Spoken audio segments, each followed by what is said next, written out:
people and arbitrarily picking them up and throw them over the fence. I get all that.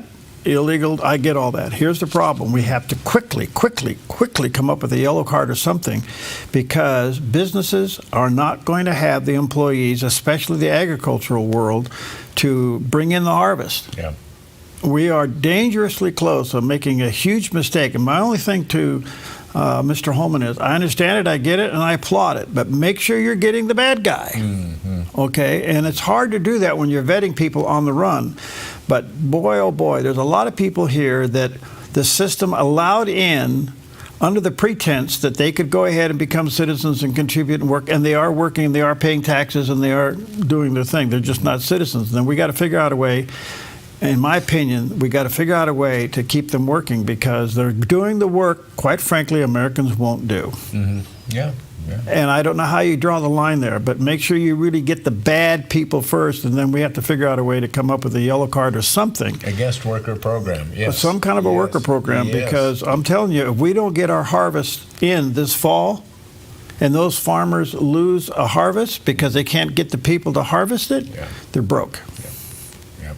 And for what you're paying for tomato today, will be 5 times that next time, because it'll come from Chile and some other spot. Yeah, wow, that's true. Yeah. Okay, so that's my little harp. Okay. Okay, now, what happened to Cracker Barrel? Boy, did they miss the Bud Light chapter and how to self-destruct? They did it. Yeah. The new CEO changed the Cracker Barrel's logo and took the man off. Yeah. So the one on the left is the old one, shows the man leaning against the barrel. Yeah. Okay, and they took him off and just went with Cracker Barrel, and the place has erupted, and people are boycotting it. Their stock the other day fell like crazy. Mm-hmm. Even Gavin Newsom says, what is wrong with Cracker Barrel? Keep your beautiful logo. Why would he use the word beautiful? That's funny. Okay. Yeah. The new one looks like cheap Velveeta cheese. Oh, gosh. Oh, man.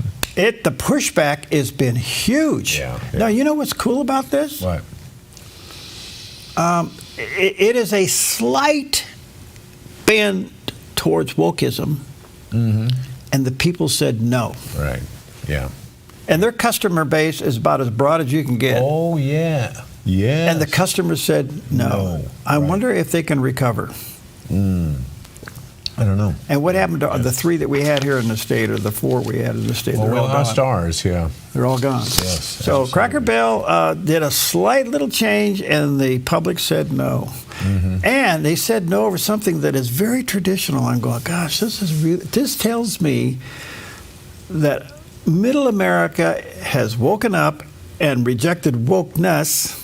Yeah. And we are more right to center than we've ever been. And I think it's reflected in that story that you just said about young white guys moving to the right or to the center, depending on where they were. Yeah. But yeah, I think there's a movement going on. There's a movement going on. Okay, well, we've looked at Attorney General Letitia James. She's got, obviously it was a slap in her face yesterday that it all got thrown out, but she's got her own legal problems and about mortgage fraud and such. But is that all of it? Does she have more? Does she have any election interference problems? Well, Christina Bobb joined Newsmax's Newsline and discussed Letitia James's mounting legal problems involving election interference. I mean, it's almost like this was never about bank fraud, but it was intended to impact the 2024 election. It was an attempt to create sensational headlines, which it did, in order to harm Donald Trump's chances of getting back into office in 2024. So I'll be curious. Letitia James isn't, the brightest bulb in the room, so I suspect she probably will try to appeal this, but that could backfire. She could take it up to the highest court in New York, and they could end up further helping Donald Trump, which I actually suspect is likely. I think this is a great win for Donald Trump. I think Letitia James needs to be investigated for election interference, as well as the judge. This appeared to be a group effort. It depends. I think part of it depends on how Letitia James responds. If she's smart, she'll cut her losses and say, oh, well, and try to move on and minimize the headlines, as John said. But if she takes it further and President Trump continues continues to get further success, I think it's laying the groundwork for malicious prosecution. I mean, she clearly brought this case against him for the purposes of the election, and she did tremendous damage to him. He still won the election, but he had to come up with $175 million in cash. I mean, it defamed him, illegally defamed him. It was not proper. So I think she opens herself up to some real liability here, both criminally and civilly. So she should be doing damage control right now and not trying to puff her chest out. Wow. I don't know where this is going to go. We'll see. Yeah. All right. Happy Friday to you. 106 today. Oh, yeah. We'll be right back. Yeah. Oh. Okay.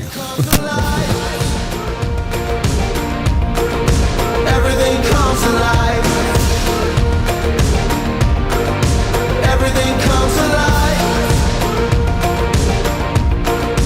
Everything comes alive. Hellgate Jetboat Excursions is throwing it back every Thursday. Book one quick and scenic excursion at regular price and get the second ticket for only $19.59 every Thursday. Glide inches above the river, see the native wildlife, and experience the majestic views of the legendary Hellgate Canyon. Don't miss the best of the Pacific Northwest with our 2-hour excursion. It's Throwback Thursday all season long with our buy one, get one for $19.59. Call 541-479-7204 to book. Some restrictions apply. Visit hellgate.com for details.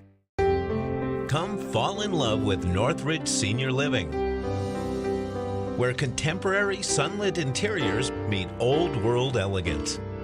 Walk through our lovely hallways and enjoy the fun staff-led activities. Forge lasting friendships with other residents and our exceptional caregivers.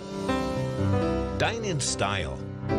Gather near the fireplace under breathtaking chandeliers.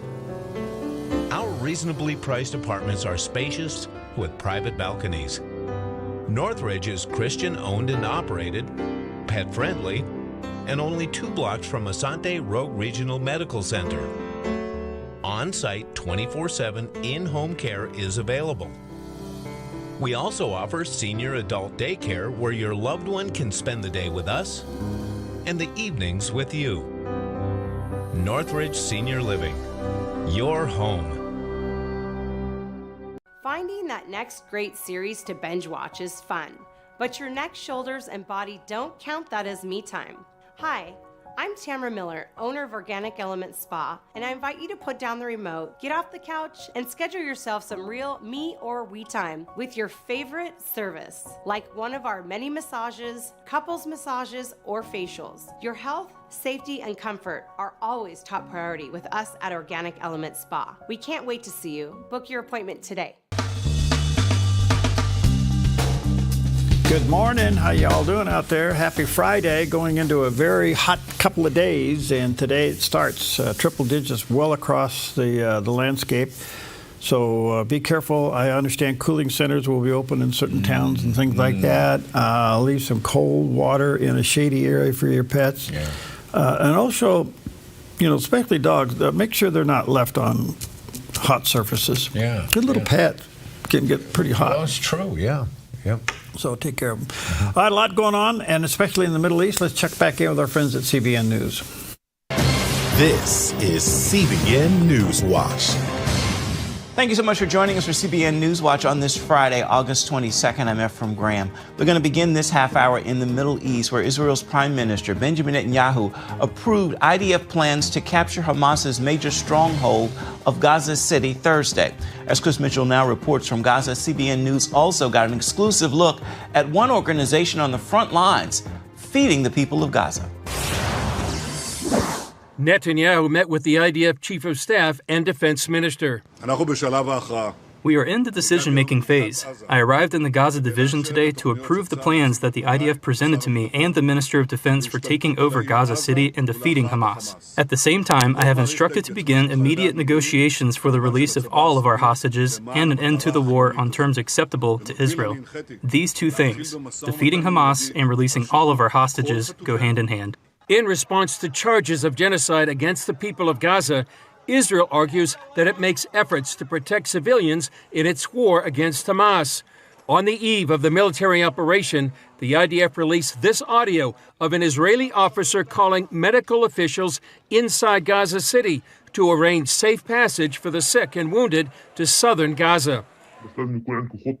He says this requires you to prepare a plan to transfer the medical equipment from north to south so that you will be able to provide treatment for all the patients in the southern strip and prepare the hospitals to receive the patients coming from the north. Meanwhile, U.S. Ambassador to Israel Mike Huckabee on X slammed a new report that's declaring a famine in Gaza. You know who is starving? The hostages kidnapped and tortured by uncivilized Hamas savages. Maybe the overfed terrorists could share some of their warehouse full they stole with hungry people, especially the hostages. CBN News got a first-hand look at one organization providing food directly to the people of Gaza. The Gaza Humanitarian Foundation has distributed about 130 million meals in just about 3 months under some of the most challenging conditions to distribute humanitarian aid. We'll hit probably 131, 132 today. And, you know, our sites are safe and we're looking to scale so we can feed more people. GHF spokesman Chapin Fay tells CBN News the foundation provides an alternative to other aid distribution that's been stolen by Hamas. You see Hamas riding around with armed men, stealing the aid and taking it. We believe Hamas made $1 billion during this war alone, and that's why we're here. We are doing it in a way, we are feeding people in a way that Hamas or anyone else cannot steal it. We're proud of our record of over 130 million meals delivered. This woman told us what the aid means to her. I am safe. I am good. I can eat today. That's me. Thank you for everyone working this project. Thank you for all of one. GHF says reports of hundreds of people being killed at their distribution sites are untrue. But as you can see, this is yet another successful distribution. Over the last month, they have been running much more smoothly, much more securely and efficiently and safely. And we plan to get better and better every day and feed more and more people every day. And our CBN Middle East Bureau Chief Chris Mitchell joins us right now with more. So, Chris, what more did you hear at the GHF distribution site? Well, Ephraim, we heard a lot more about why Hamas and how Hamas is trying to undermine their efforts there at the GHF. They're trying online and they're trying on the ground to thwart these plans because it really represents a threat to the monopoly that Hamas has had since the beginning of the war. And as you heard the spokesman, Chapin Fay say, you know, $1 billion in the last year is what they have been able to sell the aid to. So that really fuels their war effort. Also about the misrepresentations, about the dangers of these sites, wild claims that hundreds of people have been killed near those sites. Is really no video evidence of that that people can prove. So they do maintain safe distribution. That's what I saw yesterday. Also saw grateful Gazans. We talked to more women than we did there in that report. And what they also say is that more aid is the solution. They're trying to work with the UN and other non-governmental organizations to make sure that they can increase that aid to the people of Gaza. How is the IDF trying to protect the people of Gaza as they plan this military operation against Hamas?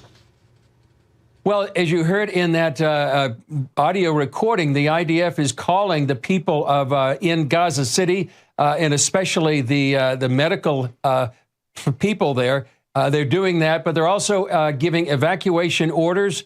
They're sending text messages, phone calls, leaflets. And as we said, the IDF is trying to make sure that the sick and wounded are taken care of when they move from the north to the south. They know the IDF is fighting an enemy, the Hamas, that uses their own people as human shields. So they're trying to remove those human shields safely. So as they make this military operation to try to defeat Hamas. Okay, keep an eye on it. Boy, tension all over the place. Wars and rumors of wars. All right, good morning to you. 19 minutes before the hour. Let's check out the weather because it's going to be hot, really hot. A look at our weather from Grange Co-op. With heat warnings extending across most of our region, today in northern Oregon and southern Washington, sunny and hot with daytime highs in the upper 90s for Vancouver and Portland and near 100 for Wilsonville and McMinnville. As we move down the Willamette Valley, extreme heat warnings this afternoon with sunny skies and daytime highs near 101 in Salem, 100 for Albany, and upper 90s for Corvallis and Eugene with lows in the 60s. Sunny across the Central Oregon High Desert with daytime highs near 97 in Prineville and low 90s for Bend and Sun River. Sunny and hot with patchy smoke in Boise, Idaho, and daytime highs in the mid to upper 90s. Heat relief along the Oregon coast with sunny skies and highs near 76 in Coos Bay and 70 in Port Orford. Mostly sunny in Brookings with a high near 60 and Crescent City, California in the mid-60s. Heat warnings this afternoon across southern Oregon with clear skies and high temperatures near 105 in Grants Pass, 106 in Medford, and 101 for Ashland. In the Klamath Basin, sunny in mid to upper 90s. Into Northern California, sunny with extreme heat warnings this afternoon and daytime high temperatures near 101 in Wairika, 105 in Redding, and near 102 for Chico and Sacramento with a light southwest wind. In the Bay Area, mostly sunny with daytime highs in the low 90s for Santa Rosa and Napa. Sunny in San Francisco with a high near 73 and a southwest wind gusting up to 25 miles per hour. And today in San Jose, becoming sunny and near 91. A snapshot of your Friday weather from Grange Co-op. And there's a picture off the top of the hill this morning. You can see, not quite up all the way, but you see that haze? That's called heat. A little bit of an inversion right at the morning and gets a little cooler, and then all of a sudden, wham, here comes the heat temperature. It's coming. So do you think this will be the last furnace blast we get, or are we premature here? I think we're a tad premature because we have that late September thing going on. Yeah, right. The only good thing is that the days are shorter, so it's hot shorter. Right. And it cools off faster. It's been nice overnight. Yeah. Also, too, we haven't had a lot of gusty winds with this because that creates more fire danger. Yeah. Obviously, a little spark can really take off. But okay, well, when it comes to technology, music lovers have never had it better. We can get like every song ever recorded in this little thing. Yep. And then you can put earbuds in and listen to it Pocket yourself computer. or connect it to your car, and it's amazing. Well, it was the cutting edge of technology, and it became a must-have for music lovers, and it came out on this day in history. On August 22nd, 1906, the very first Victor Victrola was manufactured in Camden, New Jersey by the Victor Talking Machine Company. Unlike the bulky phonographs of the time, the Victrola was designed as a beautiful piece of furniture with its horn hidden inside a polished wooden cabinet. That clever design made it a hit in American homes, turning recorded music from a novelty into a part of everyday life. With the twist of a crank and the drop of a needle, families could suddenly enjoy opera, jazz, and popular tunes right in their living rooms. The Victrola's success helped shape the modern music industry, paving the way for the radios, record players, and streaming devices we rely on today. A reminder that over a century ago, the soundtrack to modern life was just beginning to spin. A little bulky, couldn't fit in your pocket, but boy, it was cutting edge. Well, it was. I saw a friend of mine had a personal collection, one of the biggest collections in the country, one of those. And then they had the ones with the big mega horn. Yeah. But And the dog listening to it. the dog listening to it. Yeah, there you go. All right, so let's have a little levity this morning. Oh, no, okay. Do you believe that there's such thing as mega atheist churches? Mega atheist church? Well, you know what? Nothing would surprise me these days, Perry. Okay. Are there? So what songs do they sing, and do they have children's church? This is like bending my mind here. Okay, well, comedian Tim Hawkins takes good. us on, and here's what he here's what he does. I was reading this thing in the news several months ago, and it was this is a news story talking about the existence of atheist megachurches. I mean, what do you do there? Do you sing worship songs at an atheist church? What do you say? Like, shout to the void, all the earth, let us sing.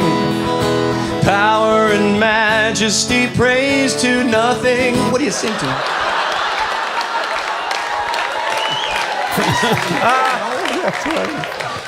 Man, do they have children's church at the atheist megachurch? What songs do you sing to kids at an atheist church? Like no one loves the little children, all the children of the world. No one hears you when you cry, no one hears your lullaby. No one loves the little children of the world. Reason why we exist, but there's no reason why. Reason why we exist, but there's no reason why. A row, row, row your boat gently down the reef. Wallowing, wallowing, wallowing, wallowing in your unbelief. Let's do the rounds. Remember the rounds? No, you don't want to do that. Okay. Let's try a new one. Evolution, this I know, for Charles Darwin told me so. Accidentally alive, if you're weak, you won't survive. That's the logic, right? That's what they're saying.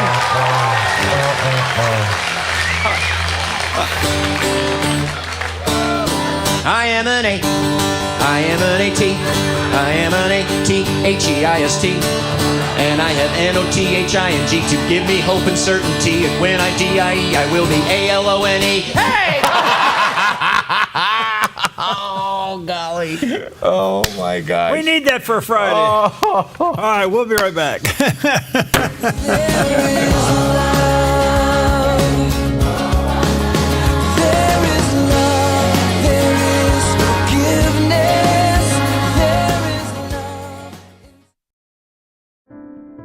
Wildfire season is coming. Are you ready? All it takes is one small ember to level a home. Reduce any fire hazards around your home and property to prevent an escaped fire from spreading out of control and to protect your home from an oncoming wildfire. It's called Defensible Space, and it works. Go to keeporegongreen.org to learn more. Welcome home to the Dove, an encouraging place, an informative place, a safe network for your entire family, offering hope. Welcome home. The Dove's mission is to be a beacon of truth, providing authentic faith-based content to those seeking Christ and those faithful, from a who's who of respected Christian teachers. Welcome home to the Dove. The Dove Network, broadcasting and streaming reliable, trustworthy news, information, and talk. Featuring Mornings on the Dove, Focus Today, CBN News, and other current affairs programming to stay connected. The Dove Network, a trusted friend, enriching your faith with reliable, inspiring content and spiritual resources that will change your life forever. Welcome home to the Dove TV, radio, and the Dove.us. The Dove, encouraging and informative. You are welcome here.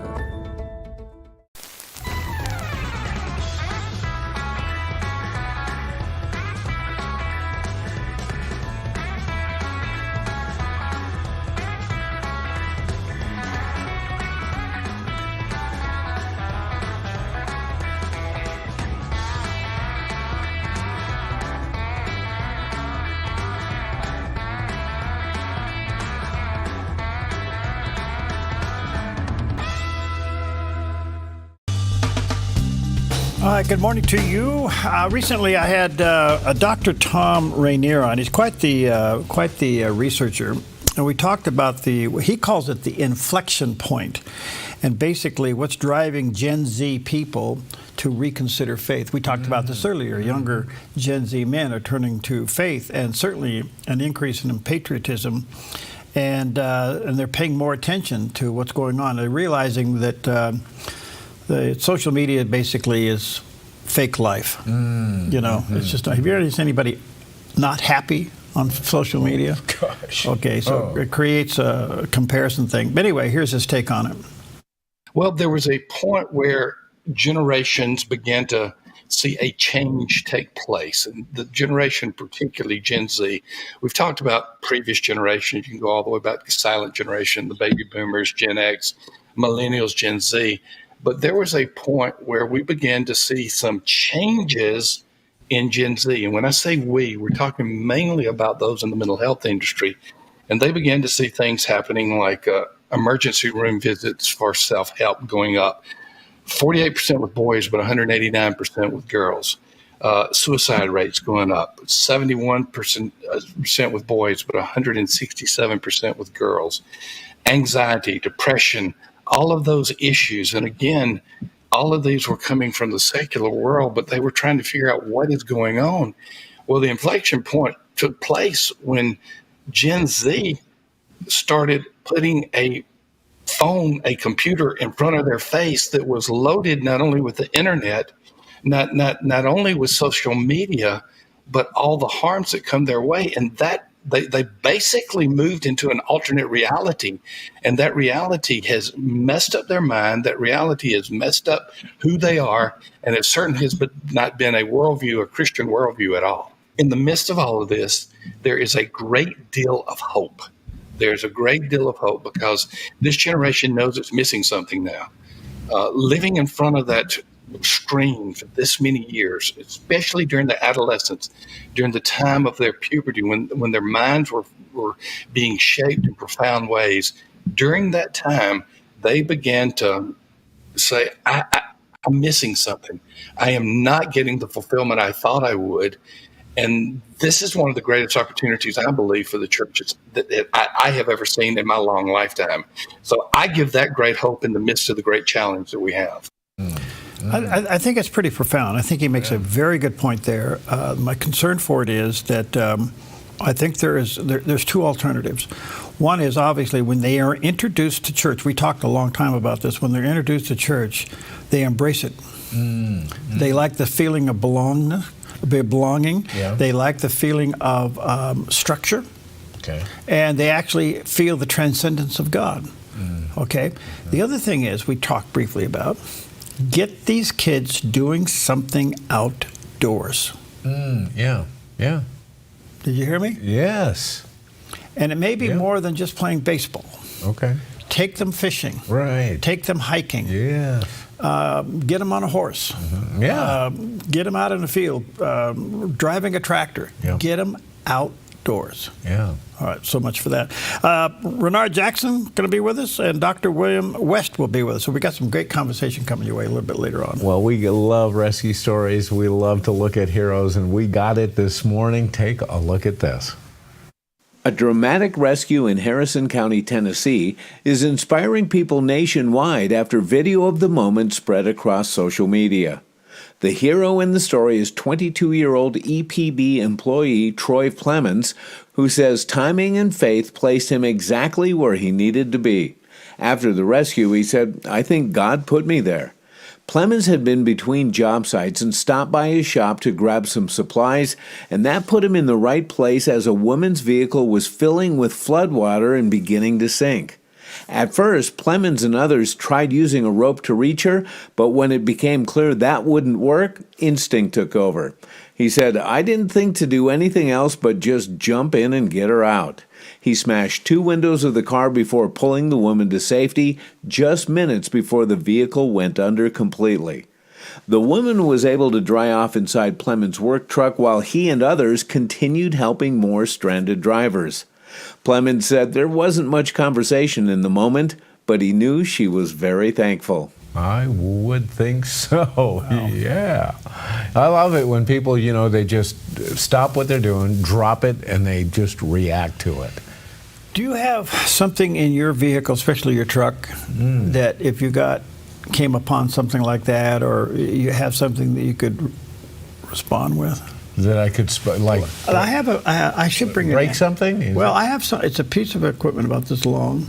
It's a flashlight. It has blinkers on all of it. Okay. But on the end of it, it has something that you could break a window with. Okay, yeah. Okay. My tire iron. A tar. Yeah, we just flip up the back seat, grab my tire iron. Get your tar. Tire iron. I'll get your tar out there. Now the bottom line is, would you react? Would you jump out? Would you go get in the water? He said, I didn't think of anything else. He said, I just jumped in and thought I was going to get her. Yeah, there you go. Yeah. All right, here's God's telephone number. Oh. Jeremiah 33:3. Call unto me, and I will answer and show you great and mighty things which you do not know. All right. Jeremiah 33:3. That's God's telephone number. Nice. Nice. That's great. To a city with Looking for the perfect RV adventure? Team Toner's got you covered from home to Homes on Wheels. Discover unbeatable deals only at American RV in Southern Oregon.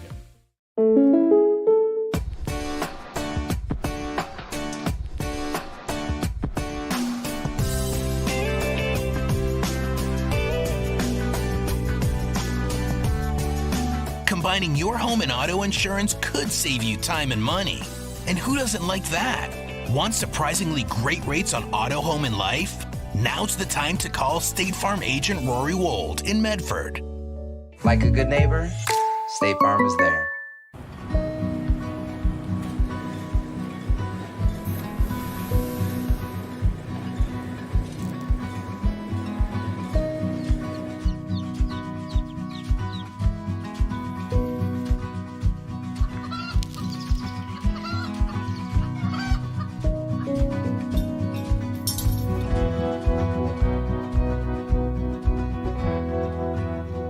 Grange Co-op, where big ideas grow.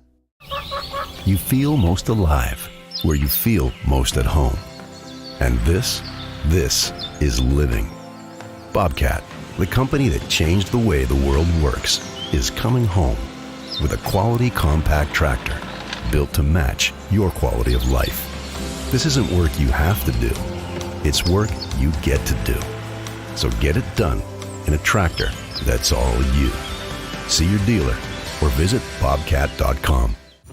Get ready, Southern Oregon. The ROC Recovery Center, together with NIC Industries, Southern Oregon Signs, Happy Camper, Nick Alexander Films, My Grace Point, and theDove is proud to present the 6th Annual Strong and Courageous Recovery Festival. Join us Saturday, September 6th at Harry and David Ballpark for a powerful day of hope, healing, and community. The action starts at 8 a.m. with an 8-team softball tournament featuring local businesses and recovery agencies. And don't miss the return of the fan favorite Guns N' Hoses game, as Medford and Central Point Police face off with local firefighters in the ultimate battle for the badges. Bring the whole family. Starting at 10 a.m., the Kids Carnival Zone opens with pony rides, a petting zoo, face painting, carnival booths, and of course, great food. All proceeds support recovery services at the Rock Recovery Center. For more information, call 541-200-3000 or visit rockrecoverycenter.org.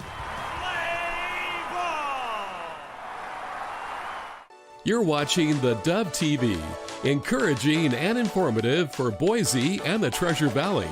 Seen on KTVJ3 and these Dove TV affiliates.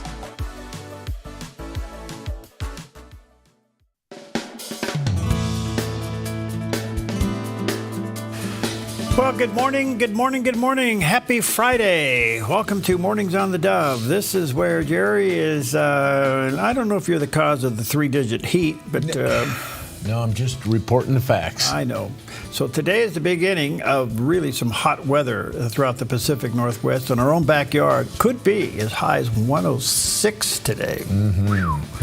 So be prepared for that. Good morning. A lot going on in the news. There always is. We have that for you. Yeah. And let's see. You've got things that are special today because today is... Well, first of all, it's National Be an Angel Day, encouraging good deeds and kindness to others. And we should do that every single day. Yes. And, you know, there seems to be a confusion in some circles about angels. How do you become an angel when we die? I've heard it referenced, oh, they're an angel now in heaven. But you say what? No. Yeah. I don't know why that. How did that get started? Bad theology. Yeah, that is bad theology. It's somebody that failed Sunday school. Somebody didn't go to Sunday school. Yes. Anyway, but you be kind to somebody. You know, it's what we are called to do. Yeah, absolutely. Be nice. So also, speaking make believe stuff. Yeah, it's National Tooth Fairy Day. Really. And the tooth fairy is actually almost a modern phenomenon, almost 100 years old.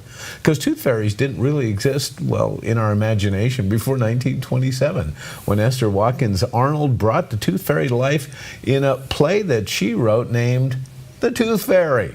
And then Sir Arthur Conan Doyle published photographs of two girls surrounded by verified fairies, and this is one of the biggest photographic hoaxes ever created. Really? You can read about it, and these little girls, they contended that they had seen fairies, they had pictures with them, and then guess what? When they got really old, they confessed, Wow. one of them in particular, and the whole hoax was exposed. Well, okay, but I did see a cartoon the other day where the child was leaving a note with his tooth on it for the tooth fairy. And it said? Inflation, $5. I was wondering, what is the going rate? When we were kids, we got coins. Yeah, we did too. Yeah, but the coins actually were worth something. Yeah. Remember that? Mhm. Yeah, I mean, people actually kept pennies and stuff. Yeah, you could get penny candy. So, and then you needed the tooth fairy because then you rot your teeth out. Anyway, moving on. Speaking of food, we have National Bao Day, All right. which is a flavorful Chinese dough used to make baozi or bao, stuffed with savory meats or sweets. More than a side dish, it is a type of a sandwich. And boy, I've had it, and it is wonderful. It's really good stuff. It's steamed most oftentimes. It's And- really good when they serve it to you in one of those restaurants where they come around with the cart, you know. Oh, yeah. And it's actually steaming. They actually have those little bamboo steam pots like that. Nice presentation. Yeah, so yes. then you put the Asian hot sauce on it, and you're looking for a fire hydrant. Yeah, let's do it. And then we'll have some dessert. And today our dessert is National Pecan Torte Day. Ooh. Yeah, which, torte is kind of a cake, but kind of not. Yeah. But the pecans, we continue to celebrate pecans. And if you are so inclined, to enjoy that.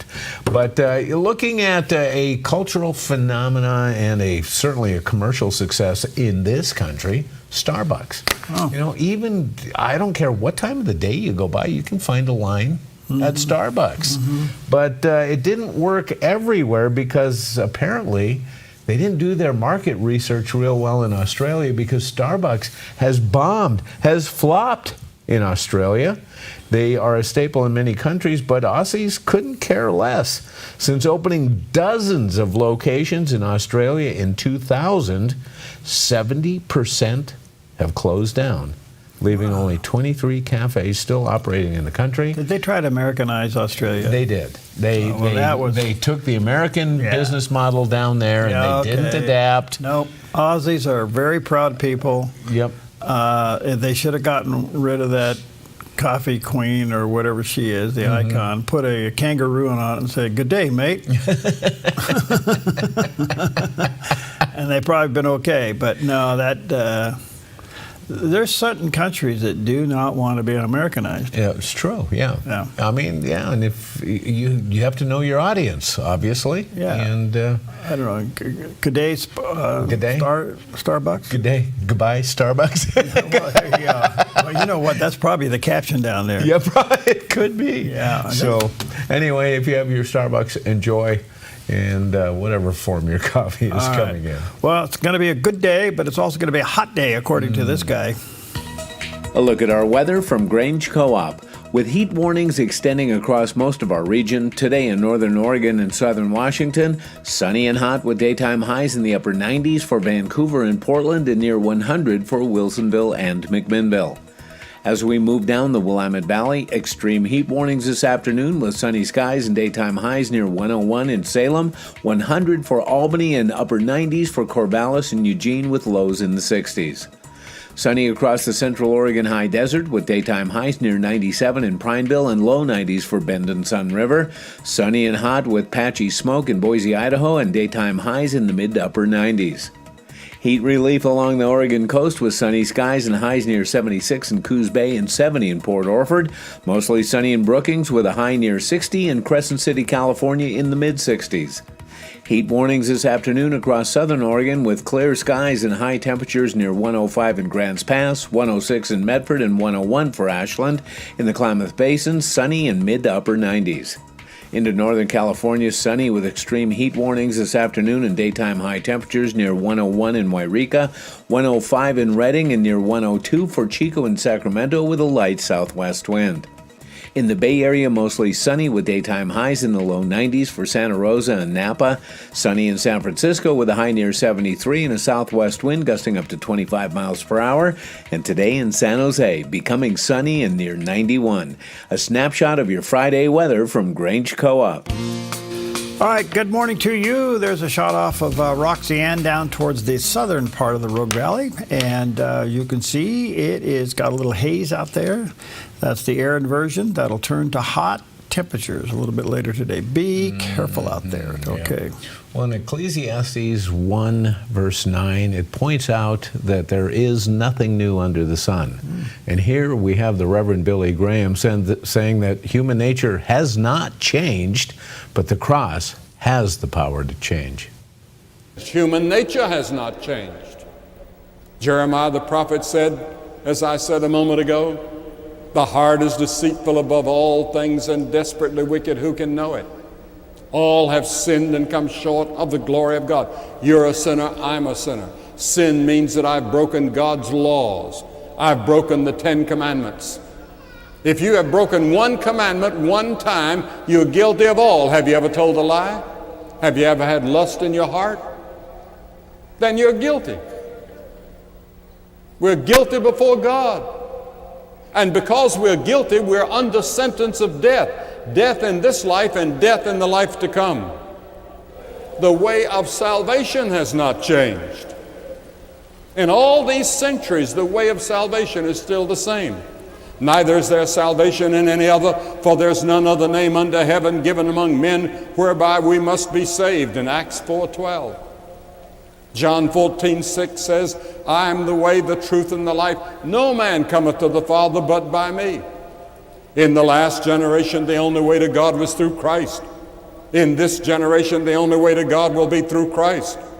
The only one in history of whom it is written, he that believeth on the Son hath everlasting life, and he that believeth not the Son shall not see life, but the wrath of God abideth on him. Think of it. The wrath of God abides on you now. And the only way that wrath can be turned away is by the cross. When Jesus Christ took your sins on the cross, God could no longer see your sins because your sins were buried in the depths of the sea. And God cannot even remember your sins. Think of it. God cannot even remember. He has the ability to turn the tape recorder off and erase it. And God cannot remember your sins when you come to Christ at the cross by faith and repentance. It's just beautiful. It's beautiful. He's right. Human nature hasn't changed, but apparently, and it's on display there, so is the truth of the gospel of Jesus Christ. Never changes. Never changes. Good morning to you. 10 minutes past the hour. Take a look at some of the top stories. This is an interesting twist on things because yesterday it was reported that the president was going to go on patrol with the agent. Or little ride-along? A little ride-along. Yeah. In Washington, D.C. with the police and the National Guard. Well, that wasn't quite what turned out. That's how it was originally promoted. All right. But instead, he meets with them. And as you know, crime was just rampant in D.C. And the reports this morning from Attorney General Bondi, 680-something arrests, like almost 100 guns, illegal guns, have been seized within the 6 days they've been doing this? Yeah. Something like that. So here's the president's talking to the troops. I've never received so many phone calls thanking me for what we've done in Washington, D.C., from people that haven't gone to a restaurant literally in 4 years. And they said, you know, what you've done it's unprecedented, because what they said it was just unsafe. We couldn't do it. We'd go out and you'd see the stories, you'd read the stories, you'd see all of the things that are happening. And they said we couldn't stand it, sir. And now I take my wife and my kids to dinner. One of them said he's gone out 4 nights in a row, and he hadn't gone out for 4 years.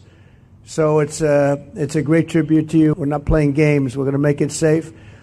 And we're going to then go on to other places. But we're going to stay here for a while. We want to make this absolutely perfect. It's our capital. And I guess it used to be many years ago safe, but it's certainly not had a very good run. And you got to be strong, you got to be tough, you got to do your job. Whatever it takes to do your job, you got to do your job. But the crime numbers are way down. I'm looking at, you saw some of the stats, they just read them out to me inside, the numbers that we haven't seen here ever, actually ever. Well, I guess those of us living clear over here on the West Coast had no idea how bad it was unless you visited there. Yeah. But it is horrible that our nation's capital was filled with crime at that level. And he did mention there that he said, well, we're going to go to other cities. Well, I think what he's saying there, this template that they have imposed here by bringing in the National Guard, working with the local police, is working very, very, very well. The question is, will other high crime cities, San Francisco, Portland, Seattle, will they take this model and do something with it? Or will they continue to defend criminals?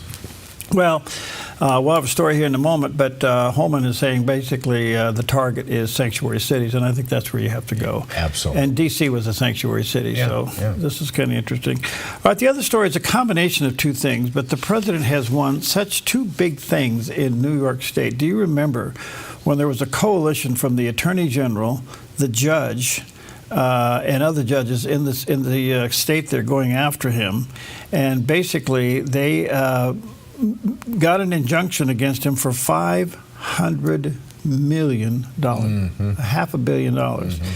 He had to take out a $175 million bond in order to offset this indictment while he was still running for president and got elected. Right.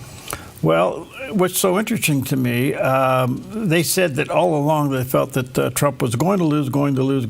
Well, we learned today that a 5-judge New York mid-level appellate court decided that the fines imposed upon the president was excessive and violated the 8th commandment of the Constitution. Amendment, excuse me. I'm sorry. I know. I get it. I had Billy Graham in my mind. I get it, man. The 8th Amendment. Anyway, bottom line is the whole thing was overturned. Yeah. So in the meantime, the president took out a $175 million bond to pay or to offset this $500 million indictment. Now, New York has to pay the interest on the bond. Oh, goodness. Oh. In the meantime, James, who's the Attorney General, has got a problem because she's being brought up on mortgage fraud charges. Right. Okay. The other judge, there was two of them. There was. Oh yeah, we had Engeron and what? Marchand. Yeah. Those two guys both got their hats handed back to them. You got to wonder, are all three of these people guilty of ethics violation and their law licenses should be pulled? They should be certainly investigated and looked at. And isn't it interesting in the department of what you often bring up is that Democrats accuse you of what they're doing? Of course, Donald Trump has been viewed as a threat to democracy and an assault on the Constitution. And they determined that in their attempt to get him, they have penalized him in a means that has been deemed unconstitutional. How about that? Well, they got him on a fraud. There was no fraud. Well, yeah, a fraud case where no one was defrauded, and that all the parties involved actually profited. The loans were paid back, and everybody said they want to do more business. They want to do it again. So, unfortunately, Letitia James ran for New York State Attorney General on the grounds that she was going to investigate Donald Trump until she found something she could prosecute him with. Is that election interference? Well, that's the other charge. Oh, boy. So we'll see. Look, these people obviously are now, they're deep state, lawfare people. The question is there a penalty for their mishandling? And I don't know what the bar situation is in New York. Could they disbar them? I don't know. I don't know. They made up of a bunch of liberals, too. Who knows? Oh, sure, yeah. Okay. This other story is kind of interesting. It's a little bit of a shift, and we have more on it a little bit later. But there's a trend happening in the country, and that is young men are turning to church, but also greater numbers of young men are becoming more patriotic. And this is a result over years, as we heard earlier, that they have woken up to the fact that the propaganda of woke being shoved down their throats through social media and the classroom has left them totally empty and realize there's something hugely missing. When introduced to church, they embrace it. and they're returning to patriotism. They're beginning to see, wait a minute, we've been lied to. Mm-hmm. And so there is a huge movement. The cause, the generation shaped by classroom and social media and anti-American ideology, from TikTok influences, mocking capitalism in Hollywood, elites portraying patriotism as shameful. They're saying, sorry, you guys are just baloney, and we're returning back to patriotism. Mm-hmm. As we know now from a story we had yesterday, upwards of 4 million people have left the Democratic Party. Some of them have become Republicans. Most of them have not, just went independent. Yeah. The other part of this story is that they're realizing, wait a minute, America is great. No other country on earth affords them to do what they can do. So quite the twist. Yeah. Quite the twist. All right. So those are some of the top stories. Hey, it's going to be hot out there today. Yeah. You know. What are you going to do to stay? Oh, you're driving. Yeah, I got it. Yeah, I'm going to have the AC on, and I'm going to be flying low. Okay, I'm going to call my friends at the CHP and give them your phone. Give them your my position, my description. They won't need to. I'll be Hey, we'll keep it calm. We've got so when you're on time. I-5 going down through California, stay with the flow of traffic. Okay, and they have a sign up there that says "Enforced by Aircraft." Yeah. You ever seen one? Oh, I open up my sunroof and wave at them. Have you ever seen one? You know, no, actually, I never have. But you know, there's that instance where a guy's staying in the flow of traffic and he's driving, and the cop pulls him over, and he says, "Wait a minute, I had cars all around me." He says, "There are a lot of guys going my speed." He says, "Why do you pull me over?" I mean, well, why me? And the cop says, "You ever go fishing?" The guy goes, "Yeah." He says, "You ever catch all the fish in the lake?" Well, you probably don't know it, but when you're flying up there, and the only reason I know this, my early days of working with the CHP in California, when they were just starting to put airplanes in the sky. Okay. Good. In the meantime, we had their radios in our airplane. That they have markers along the freeway. I want to know, how do they do it? Yeah, how do they time you? Okay, that's how they get your speed? Yeah. Oh. Okay, now you got to remember, they're flying a whole lot faster than you are. Sure. But only one time, well, I say quite a few times I've seen an airplane up there and I go, that's probably them. You know. They fly a Cessna 182 or a 206 or something like that. Okay. And so, but one time, I don't know what the guy was doing, but he was showing up, but he came down. He was almost car level. No way. He wanted everybody to know that he was there? He was there. Well, you know, sometimes, you know, you see law enforcement sitting on the side of the road just to slow you down. Yes. Yes. I can go for that. Yeah. So somebody said you have to smell them before you see them. We'll be right back.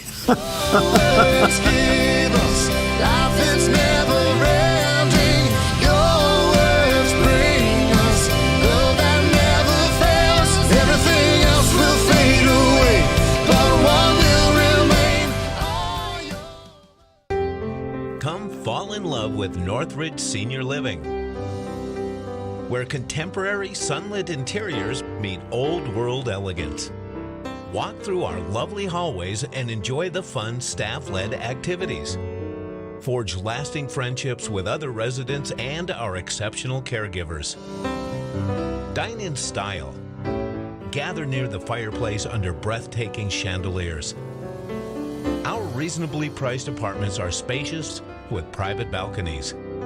Northridge is Christian owned and operated, pet friendly, and only 2 blocks from Asante Rogue Regional Medical Center.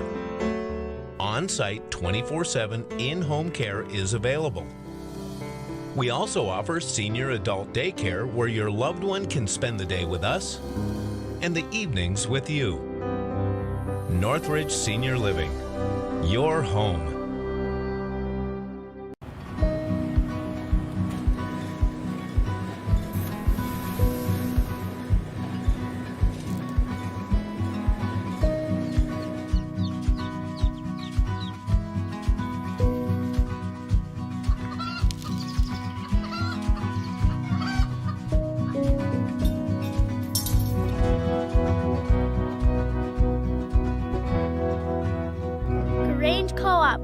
Big ideas grow. Life is complicated enough. Why worry about what to do with your extra car? Skip the costs of maintaining it, storing it, insuring it, or renewing registration. Car repairs? Forget about it. Here's one easy solution to your car problem. Donate it to our station. It's fast, free, tax deductible, and if you donate, you're going to feel incredible knowing you're supporting quality programming. Interested? Just call this toll-free number or donate online. Thank you. Hi, good morning to you. Listen, there's this thing called sanctuary cities, and those who have them are fighting to retain them. In the meantime, the administration say, you're going to be a sanctuary city, we're just going to cut your funds off. Yeah. And sanctuary cities are kind of crazy idea. And by the way, Oregon's the oldest sanctuary state. We started this we're kind of like the model state. Yeah. So in a way, it becomes a haven for bad people and illegals. And so in the meantime, Portland's being one of them, San Francisco, Seattle, San Diego, Washington, D.C., Tacoma, all these very blue cities, their crime is up, their homelessness is up and everything. Yeah. Well, Tom Homan, as you know, he's the border czar, and he is cracking down primarily in sanctuary cities, going after bad people. And here's what he reported a few days ago when he was being interviewed by the Washington Post. Every sanctuary city is unsafe. I'll say it again, sanctuary cities are sanctuaries for criminals. And I'm going to work very hard for Secretary Noem to keep President Trump's promise and his commitment several weeks ago that sanctuary cities are now our priority. We're going to flood the zone. You don't want to let us into jail to arrest a bad guy in the safety and security of a jail. You want to release him into the street, which makes it unsafe for the community, makes it unsafe for the officer, makes it unsafe for the alien. Anything can happen on the street arrest. So what we're going to do, we'll have more agents in New York City to look for that bad guy. So sanctuary cities get exactly what they don't want, more agents in the community and more agents in the work site. If we can't arrest a bad guy in the safety and security of the county jail, then we'll arrest him in the community, and we'll arrest him in the jail. And when we arrest him in the community, if he's with others that are in the country illegally, they're coming too. Sanctuary cities are sanctuaries for criminals. President Trump is not going to tolerate it, and I'll work every day with Secretary Noem to make sure we get as many bad guys, illegal aliens out of this country that we can. Well, who ever thought that we'd be arresting bad guys already in jail? Yeah. Right. And that are on the path to be released. Yeah, and they release them instead of letting ICE come in under that safety. They let them go. Yeah, I do have to say something here, though. I really do hope that down the road, quickly down the road, we figure out a way of working with those who have been here for quite a while and are working. We have got to figure out a way to help the Agricultural Committee and other businesses that rely on workers to do their services that have been here and that are not criminals. I don't know what that answer is, but we got to figure that one out quick, because some people who have been here for quite a while are just being bagged up with the bad guys and thrown over the fence. It shouldn't be that difficult of a problem. It seems to me we could figure this out. Yeah. But to his point, if they're going into the sanctuary cities to get the bad people, that's what it's all about. Yeah. All right, here's an interesting story. Cracker Barrel.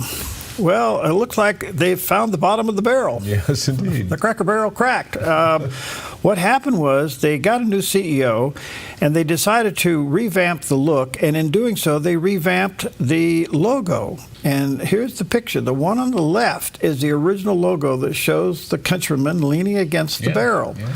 The new one on the right took all of that away and just has Cracker Barrel. Well, apparently it has upset a lot of people. They have really blown it. This is on the way of Bud Light. Yeah. Their stock fell through the floor. People are complaining. They don't like it. They say you moved to wokeness. And even, of all people, Governor Newsom says, well, the new looks like cheap Velveeta cheese. Well, this was a safe one for him to go to the middle he on. moved to the center there. Yeah. Oh, boy. So anyway, but it's not working. I can't imagine this company that's been around since 1977 would blow it like this. Yeah. You know, which tells me, it just tells me that America, the core of America, is waking up. And if they're going to be upset about something as small as this, it tells me a big thing. Don't mess with tradition. Yeah. But anyway, poor old Cracker Barrel. They found. When I heard yesterday that gosh, it was the number 700. I don't know if it was 700 points, whatever. Their stock fell through the floor yesterday. Oh, wow. I wonder if they can recover. Mm-hmm. What do you do? I mean, the first thing goes, the CEO's got to go. Yeah. Well, yeah. I mean, I'm sorry about that. You made a bad decision. Bye-bye. Yeah. Let's bring back that old logo, okay? You know, that was pretty the old nice. logo, but and I'm wondering why. Do you have any idea why Cracker Barrel didn't work here? I have no idea. That's a great question. I don't know. I wonder if their marketing here something was wrong with it. I have some ideas, but I'm not a pro in that area. But I have no idea. You know, all I know is that we never visited it, and that there may be a reason for that. I don't know. I don't know. It's a Midwest thing, but it wasn't a Western thing. Right, and it's highly rated. I mean, it's supposed to be really good. Yeah, so I don't know. Well, listen, if it didn't work, let's think about this. Cracker Barrel didn't work in Bedford, yeah, and Starbucks doesn't work in Australia. Know your business model. Know your business model. Yes, absolutely. Okay, where is this logo? Okay, we'll take a break. We'll be right back. How about some stocks? Did we do that? Yeah. Oh, we're further down the list than I thought. I'm sorry. You guys okay? Did I wake you up in there? Good. Logan, I didn't want you to fall asleep. Let's take a look at Wall Street. Sorry about that. Whew, I got too much in my mind here. All right. The Dow's up. Oh, yeah. Yeah. 416, we'll call it 417 points. The Nas is up 170, and the S&P's up 79. Whoa. Crackdown on crime? Yeah, I wonder. Cracker Barrel? Ooh. That pushed gold down a little bit, 33.76. That pushed silver just below 38, 37.90. And it did drive, up a buck. $66.74 a barrel full of crude oil. There we go. My mistake. First one I ever made. Well, we're all looking at at the disruption of the civil fraud penalty phase of Donald Trump's case that has been tossed out. Imagine that. Being found guilty of fraud where no one was defrauded. Amazing.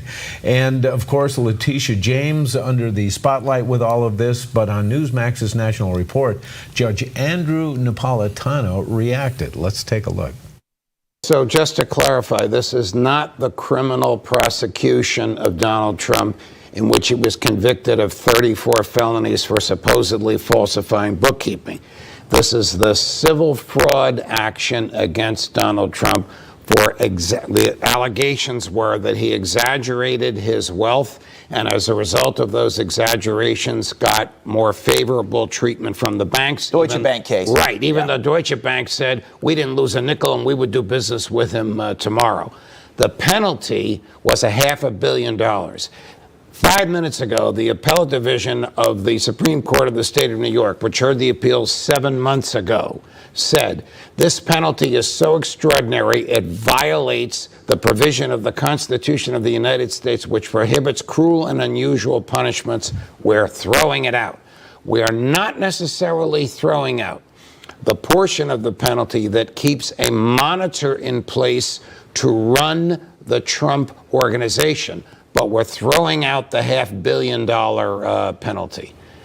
This is a tremendous victory for the president. In my view, this is a victory for the rule of law. Many of us, I among them, were harshly critical of this case because there was no victim. There should have been no prosecution. Trump quite properly said, this lady campaigned when she ran for attorney general. She's going to get me. She tried to get me. This is no way for the justice system to run. Mm-hmm. Mm-hmm. Okay, so if he wins the big one, obviously you got to continue fighting to get the other stuff taken care of. Yeah, I think he will. So the precedence has been set. Yep. All right, 1:30 on a beautiful Friday morning. That's going to be a hot day. We'll be right back.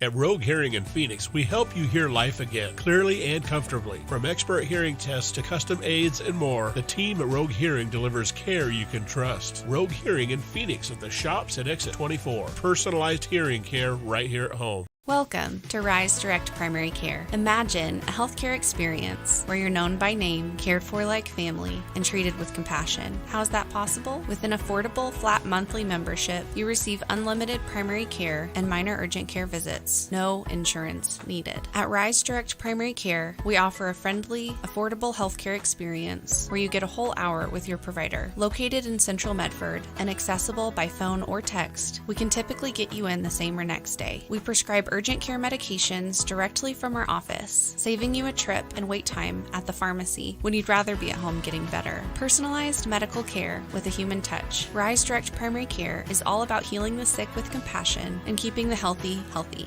Rise Direct Primary Care. We're here for you. Visit risehealthdpc.com or call or text us 541-827-8603. 541-827-8603. Clean water is essential to your good health. Ultra Pure Purified Water has been delivering purified, healthy drinking water to the Rogue Valley since 1995. Locally owned and family run, Ultra Pure Purified Water uses a multi-stage process ensuring your delivery of water is 99.8% pure, so your family stays hydrated and healthy. Online at ultrapurewaterinc.com or call 541-734-0828. 541-734-0828. Applegate River Golf and RV Resort, a pristine 9-hole course alongside the Applegate River. Their clubhouse offers a golf simulator experience. The RV Resort is adjacent to the golf course with convenient pull-through parking. Applegate River Golf and RV Resort. Information at applegaterv.com. How y'all doing out there? Happy Friday to you. And does the heat make you tired? Yes. Yeah. Do you like it? When I willingly get involved in something that I want the heat, but no, I retract one. I turn the AC up, man. Yeah, it's it kind of drains you, doesn't it? Yeah, it does. Like a dog days of summer. Yeah, the dog laying around going. Yeah, is that where that term came from? Yes, it is. Okay, Kind of laying around. That's me. That's you. All four in the air. Yeah. Oh no. Oh, Pam. No. Okay. Well, anyway, be careful. It's really hot. I say all that to let you know. 106 today. That's pretty toasty. I would say make sure your animals are taken care of. There's some cold water somewhere for them to get to. Yeah. Don't let the temperature get to your temperament. Okay. Oh yeah. Do you get hot coffee during a hot day? No. Okay, so you have the Jerry. Yeah, I'll have that Jerry mix. The Jerry mix. Yes. Is that gerrymandering? I've been accused. No, wait.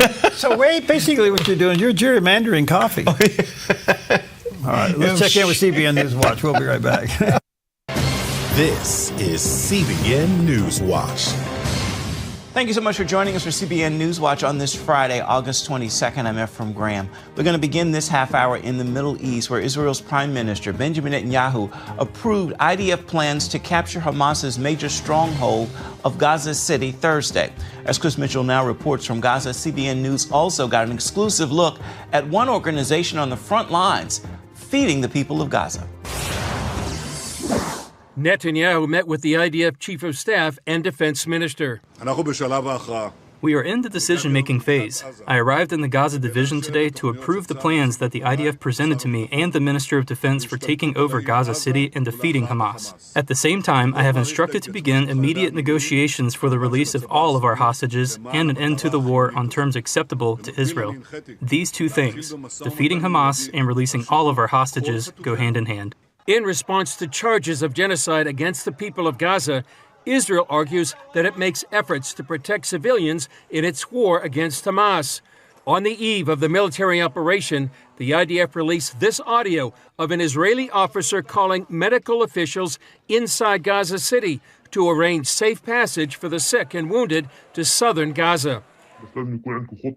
He says this requires you to prepare a plan to transfer the medical equipment from north to south so that you will be able to provide treatment for all the patients in the southern strip and prepare the hospitals to receive the patients coming from the north.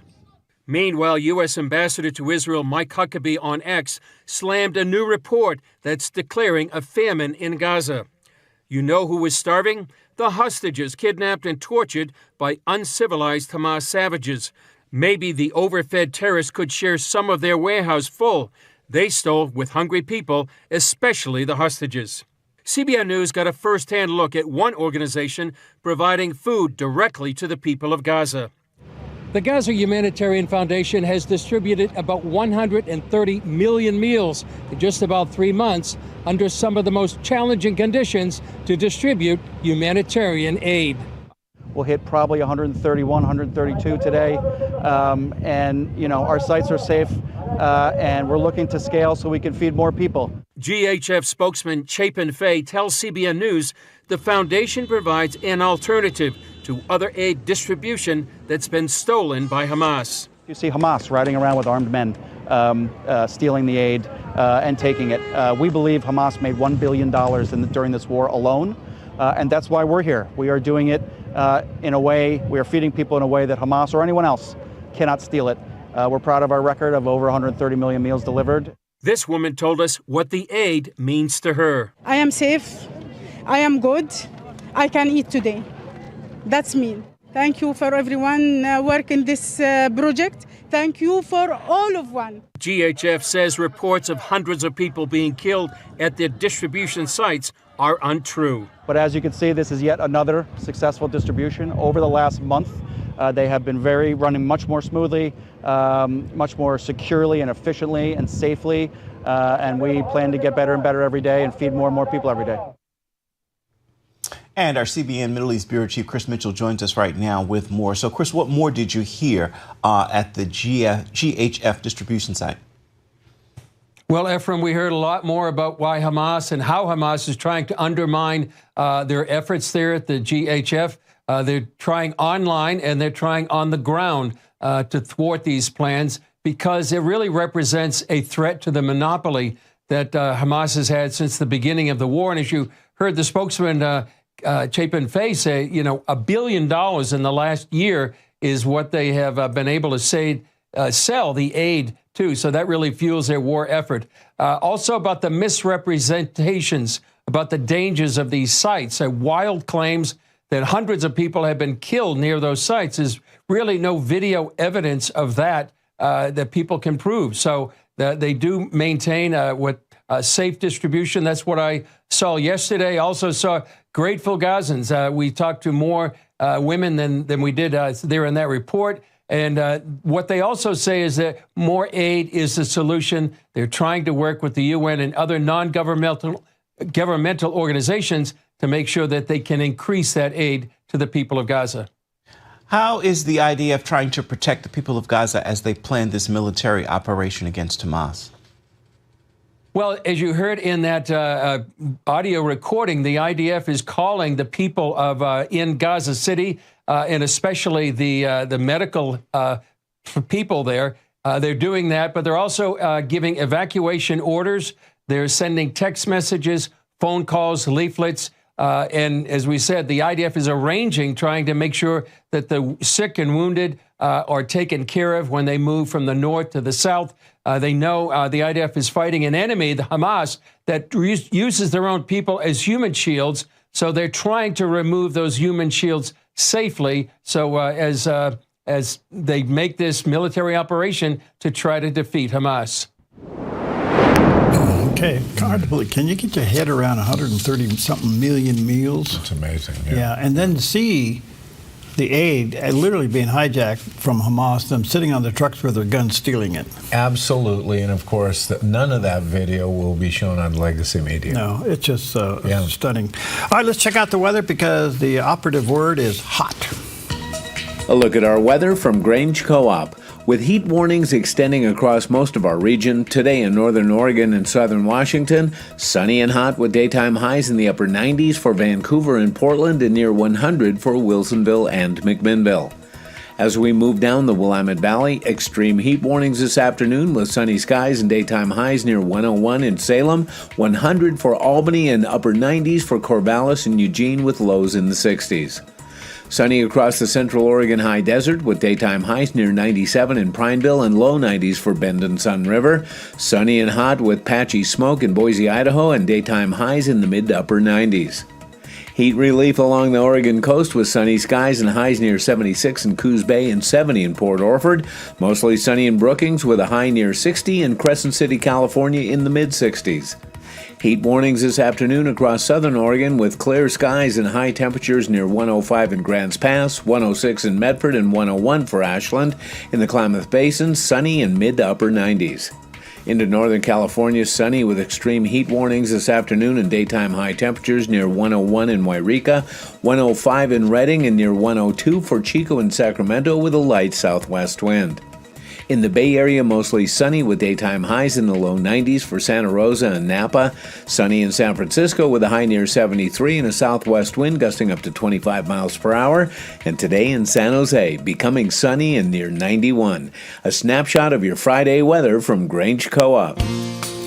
Beautiful shot of our valley, and you can see that the clear skies, you can see a little bit of a haze. That's what they call the early morning area inversion. Mm-hmm. But it also means heat, so hot and dry. Be careful out there. Mm-hmm. Well, music and technology, they seem to go together, especially when you look at what has happened. I mean, you can get the full music library of just about anything ever recorded. You can put it in your pocket. Mm-hmm. You can listen to it on your earbuds or take it into your car and connect it to your dash. And you know what? It's been going on for a long time because it was the cutting edge of technology and became a must-have for music lovers and came out on this day in history. On August 22, 1906, the very first Victor Victrola was manufactured in Camden, New Jersey by the Victor Talking Machine Company. Unlike the bulky phonographs of the time, the Victrola was designed as a beautiful piece of furniture with its horn hidden inside a polished wooden cabinet. That clever design made it a hit in American homes, turning recorded music from a novelty into a part of everyday life. With the twist of a crank and the drop of a needle, families could suddenly enjoy opera, jazz, and popular tunes right in their living rooms. The Victrola's success helped shape the modern music industry, paving the way for the radios, record players, and streaming devices we rely on today. A reminder that over a century ago, the soundtrack to modern life was just beginning to spin. Well, there you go. Mm-hmm. Wow. I thought that dog looked familiar. The Victor Talking Machine Company. RCA Victor. Yeah, and the dog. I mean, that thing is iconic. There's a little bit of an interesting story about that. Okay. I started my broadcast career at a company called KCRA. Radio and television in Sacramento. Okay. I was the pilot, worked in the sales department, and they had a radio and TV station. And the owners of the station were the RCA distributors in Sacramento. Okay. They had the distributor for all RCA products, all right. Electronics, TV, and everything else. So they filed to get this television station, and when they got the call letters back, instead of being RCA, it was KCRA. Oh, really? And they left it. Let me ask you, were you doing that in 1977 by chance? No. You weren't? No. What were you doing? How come? Were you up here? Oh, wait a minute. 77. I'm sorry. That's the year Elvis died. Yes, I was flying. I was in the air the day. I was flying. I was doing the afternoon traffic when Elvis died. I'll never forget it now that you mentioned that. Okay. I was over Sacramento. I was flying around, and the NBC had this really interesting emergency sounder. Okay. And we were an NBC affiliate. And so if anything happened like that, they would hit that audio button. Well, I was in the air, and I go, man, what happened? I'm flying around up here, and I could hear it. And Elvis Presley died. I was in Sacramento that year. I was working in Sacramento, and you were the guy, I didn't even know it. You were the guy telling me why I was stuck on the freeway. Yeah. And I was angry. We go way back, man. Glad you didn't shoot us. Well, in those days, we had the CHP radio. Okay. We had the city police. We had the sheriffs, and then we had the two-way radio to the station. We had all those radios in our airplane. Really? So we were pretty busy up there, flying around in a Cessna Cardinal.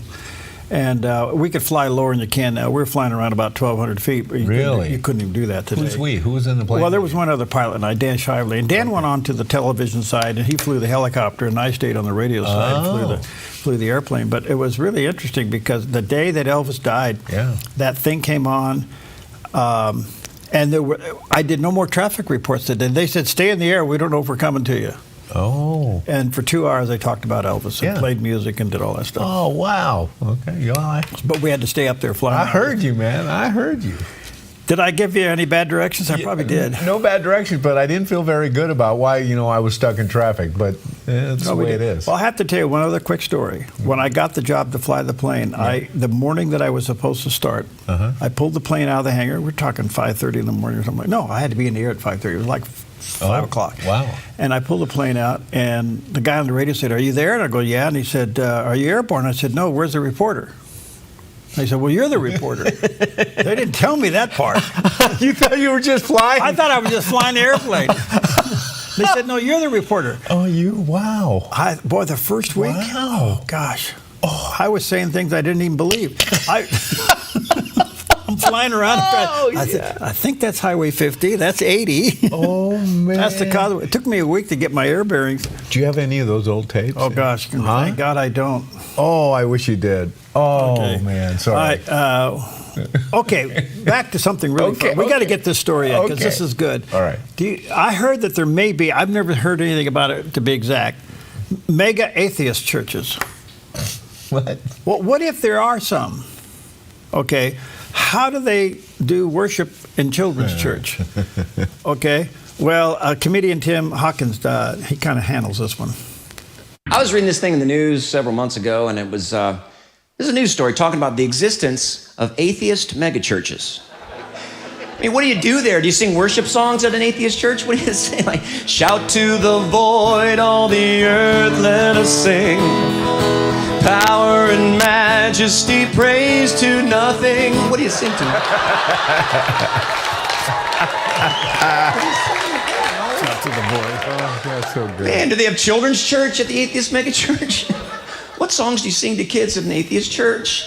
Like, no one loves the little children, all the children of the world. No one hears you when you cry, no one hears your lullaby. No one loves the little children of the world. Reason why we exist, but there's no reason why. Reason why we exist, but there's no reason why. A row, row, row your boat gently down the reef. Wallowing, wallowing, wallowing, wallowing in your unbelief. Let's do the rounds. Remember the rounds? No, you don't want to do that. Let's try a new one. Evolution, this I know, for Charles Darwin told me so. Accidentally alive, if you're weak, you won't survive. That's the logic, right? That's what they're saying.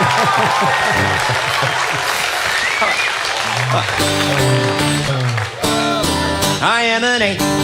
I am an A-T. I am an A-T-H-E-I-S-T. And I have N-O-T-H-I-N-G to give me hope and certainty. And when I D-I-E, I will be A-L-O-N-E. Hey! Hey! Hey! We'll be right back.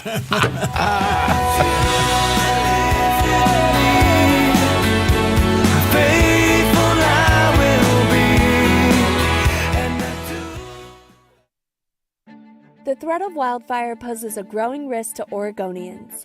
You can prepare now by taking 3 important steps. Create a home inventory, make copies of important financial records, and contact your insurance company to make sure you have the right amounts and types of home insurance coverage. Be wildfire ready by being insurance ready. Visit dfr.oregon.gov/prepare now to learn how. Chris Silva understands your home and your commercial buildings are two of the largest investments most people make in a lifetime. One is for your family, the other is to support your family financially. That is why Chris Silva Painting goes the extra mile to protect both homes and commercial buildings with proper painting preparation and high-quality primers and paints. Serving Southern Oregon since 2006, this family-owned and operated business has painted over 1,000 homes. Chris Silva Painting offers an industry-leading 5-year warranty that covers materials and labor on all painting projects work for both residential and commercial buildings, both interior and exterior painting. Chris and his crew are courteous, they are efficient, organized, timely, and clean. Chris Silva Painting also offers military discounts. At Chris Silva Painting, our mission statement is to bring Christ's heart and principles to our customers and our job sites. We do that with honesty, integrity, and hard work. We don't cut corners, we paint them. CCB number 176097. Chris Silva Painting, 541-890-3960. How can Christian parents train their kids to know and follow God's design for sexuality in a culture that increasingly rejects it? Join us as we uncover the damaging misinformation being fed to your children on sexuality and gender identity, and learn effective strategies for grounding them in biblical truth with confidence and grace. Join me for the John Ankerberg Show weekdays at 4 o'clock right here on the Dove TV. It'll be encouraging and informative. Okay, good morning to you. 8 minutes before the top of the hour, and we were earlier talking about Gen Z and how they're becoming more patriotic. Yeah. Well, what about them going to church? And apparently there is a move for them to investigate church, and what we're finding out is if they're invited, they go, and they like it. They like the structure. They like what it has to offer. It seems to be filling the proverbial void in their life, you know. But how do we make sure that we don't blur the line between grace and legalism? In other words, we want them to come, but do we clean them before they come? Or do we let the Lord clean them up? Dr. Tom Rainier, I had him on, and he talked about that because he wrote a terrific book about it, but here's what he had to say. That's a great question. And by the way, 70% of them are open, so that is a high percentage. That's not a rounded number. That is the research we've had when we've had some attitudinal questions. So about 70% of them are open. You know, that is a question that we ask with parenting. That is a question that we ask with church members. But it's also a question that we ask when we're talking to people who aren't believers, who are to become a part of the church. And here's the reality. Coming to faith in Christ not only is placing your faith in Christ, but the flip side of the coin is repentance. And you cannot have repentance unless you recognize that you are a sinner that is in need of that grace. And so there should be as much opportunity to talk about the why nots in the spirit of grace, as we talk about the why, the person of Christ. And I would hate to think that we're having a conversation with the anxious generation, and we're not talking about the sins that have been pervasive in their lives, like we are all sinners. And so I think if we surround our message in a message of love and grace, but at the same time be blunt and be true about what is wrong and what is right, we will do well. If we don't, it's not the full gospel. It is not the gospel of Christ if it is not repentance. And so there's a great opportunity to talk about the wrong once they see how much we care and how much we love them, just by the mere fact that we invited them to church. There you go. Invite somebody to church. He deals with that repentance thing, though. Oh, the repentance Some people want to try to move away from that, don't they? Well, they don't like the word sin and hell. Yeah. Sorry, that's part of the equation. Well, you have to admit that that's real. Yeah, it is. Yeah. Both are real. Okay, well, this morning we are looking at another hero in action who drops everything and jumps in when the time is right. Take a look at this. A dramatic rescue in Harrison County, Tennessee, is inspiring people nationwide after video of the moment spread across social media. The hero in the story is 22-year-old EPB employee Troy Clemens, who says timing and faith placed him exactly where he needed to be. After the rescue, he said, "I think God put me there." Clemens had been between job sites and stopped by his shop to grab some supplies, and that put him in the right place as a woman's vehicle was filling with floodwater and beginning to sink. At first, Plemons and others tried using a rope to reach her, but when it became clear that wouldn't work, instinct took over. He said, "I didn't think to do anything else but just jump in and get her out." He smashed 2 windows of the car before pulling the woman to safety, just minutes before the vehicle went under completely. The woman was able to dry off inside Plemons' work truck while he and others continued helping more stranded drivers. Plemons said there wasn't much conversation in the moment, but he knew she was very thankful.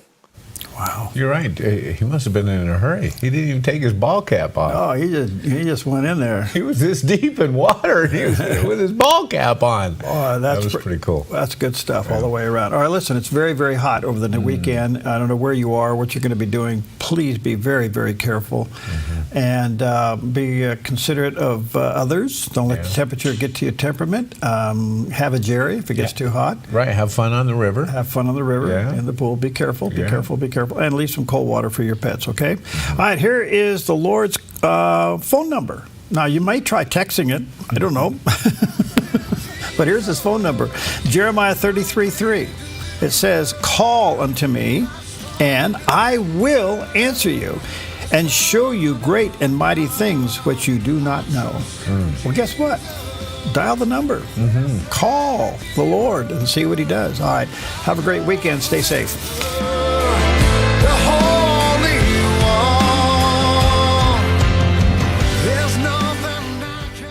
Applegate River Golf and RV Resort, a pristine 9-hole course alongside the Applegate River. Their clubhouse offers a golf simulator experience. The RV Resort is adjacent to the golf course with convenient pull-through parking. Applegate River Golf and RV Resort. Information at applegateRV.com. Have you seen Mornings on the Dove? They're trying to track down what and how did the auto pen of former President Joe Biden was used? And did the president ever give the order? Well, this is serious stuff. The legacy media reporting the bombing in Iran was low effect. The sites were obliterated. They were gone. You got to ask yourself the question, why are you doing this? News with a little bit of common sense. Mornings on the Dove, weekdays 6 to 8 a.m.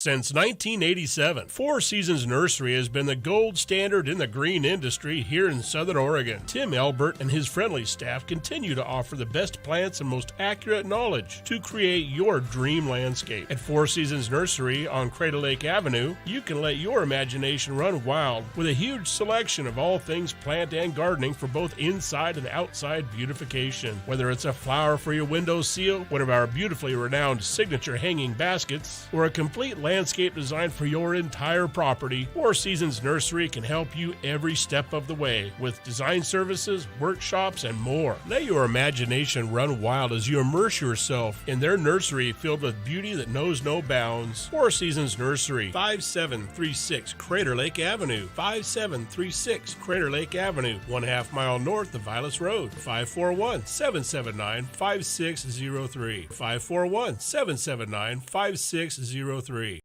At Kelly's Automotive Service, being good stewards of what God has entrusted to us is at the core of our business. We believe what we do matters. Every interaction, every transaction is another opportunity to bring Christ's values into the marketplace. If you're a technician who wants to be part of something bigger, or just looking for a new shop to bring your vehicle, we would love to meet you. We're Kelly's Automotive Service, where we service your vehicle but take care of you. My kid just landed in the helicopter. I don't know why I'm here. I don't know how bad this is. I don't even know if she's alive. Nobody was telling us anything, which it's like almost like no one wanted to say it. I was just stunned, like all these people are here for my daughter. And then, you know, there's a part of me that thought like, well, God has to hear that, right? Like maybe he didn't hear me, but he had to hear all these people. Friday on the 700 Club, right here on the Dove TV. Hunters, where the true target is the truth of the gospel. Watch Twin Factor, weekends on the Dove TV. Encouraging and informative.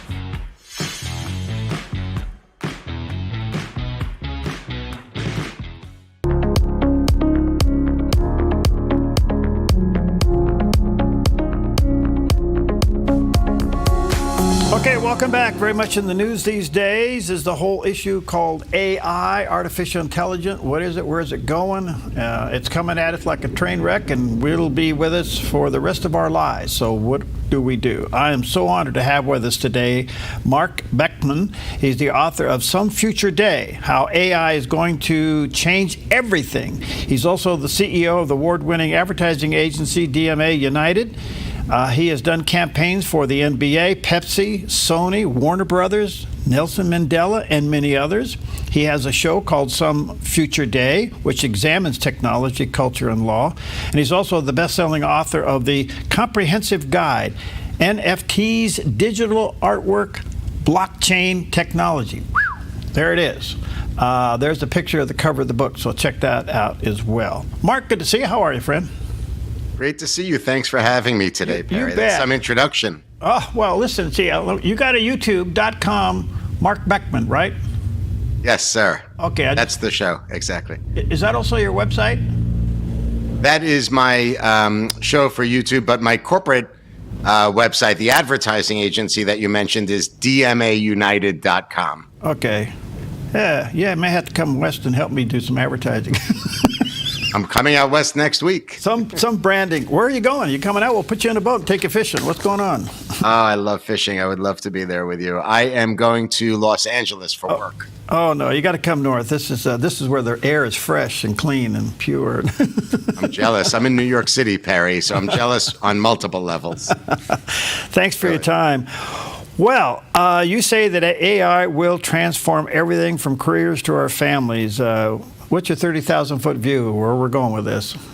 Well, here's the reality. The technology is very important, and it's going to serve as the underpinning across all business sectors. And I get into that in the book, from the creative industries to finance, from medicine to government and defense. And people have to pay attention to it. President Trump has done a lot as it relates to executive orders and really galvanizing the industry, allowing for deregulation coming off of the Biden administration, which will unlock American ingenuity and innovation, creating tons of value. So in my book, what I talk about is the fact that you, your viewer, your audience, they can take a moment to learn how to leverage this new technology to benefit their career, create financial value, to create more benefit and optimize their community experience, and then also their families. And all the tools are in my book. My book isn't a tech book, Perry. It's really about how the average person who's curious and wants to learn how to start with the technology can get going. Okay, so there's a little bit of an issue here, Mark, and I think you'll certainly understand that. A lot of people are excited about it, but at the same time afraid of it. A little bit of a paradox there. How do we work our way through this? They should be afraid of it. There are multiple reasons, and I get into this in the book as well. But, for example, I believe ultimately there will be job growth, but we'll see the decimation of jobs, even in industries that people don't expect. So on the blue collar side, we'll see heavy automation, robotics, et cetera. But on the white collar side, we're going to see radical changes in the legal profession, accounting, MySpace, advertising. Think in terms of architecture and design. Major changes are going to happen there. So people need to prepare. They need to learn. The technology is pretty basic and simple. There are ways that people who aren't technologically inclined can start today. But, Perry, at the end of the day, artificial intelligence coupled with cryptocurrency, in my opinion, will probably represent the largest percentage growth sector during the Trump administration. He's really doing everything he can to unlock the entrepreneurs within our country as it relates to AI and crypto. So your audience needs to learn today how to get involved in it. On the crypto side things of Mark, it seems to me that there's a lot of pros and cons about cryptocurrency, and I'm trying to get my head around it. But how do you put value on it? And how are you going to keep the government's fingers from regulating it? So, Perry, let's start with this. First of all, when President Trump took office, one of the first executive orders that he put out is the fact that the United States government will not centralize cryptocurrency, a CBDC. Okay. And that's a step in the right direction. That's really critical. What cryptocurrency does, however, is it allows for a certain amount of financial freedom, individual liberty, but it also creates a high-speed financial services vertical for payment 24/7, 365 days a year. So what we're seeing with the Trump administration, which we haven't seen yet, is a private and public sector cooperation so that the American vision forward as it relates to crypto policy will lead specifically with an emphasis on financial services right now on a global scale. President Trump took the same approach this week with AI. He's really, really marching in a very strong way. In fact, I don't think he's getting enough credit as it relates to his vision for both AI and crypto. All right, so let's drill down on a couple. How do you see AI shaping law or the justice system? Sure. So it's interesting with the legal profession. Currently, the way it works is it's a little antiquated. I don't know if you are aware. My background is law. I was admitted to the bar in New York, New Jersey, and Washington, D.C. And a lot of the tools that people in my generation and your generation, the attorneys are still using these old, outdated tools.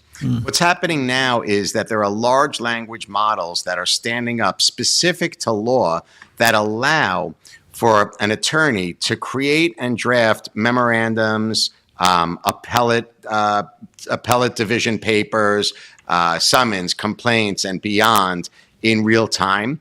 It allows for law firms now to do a massive amount of research in a matter of seconds.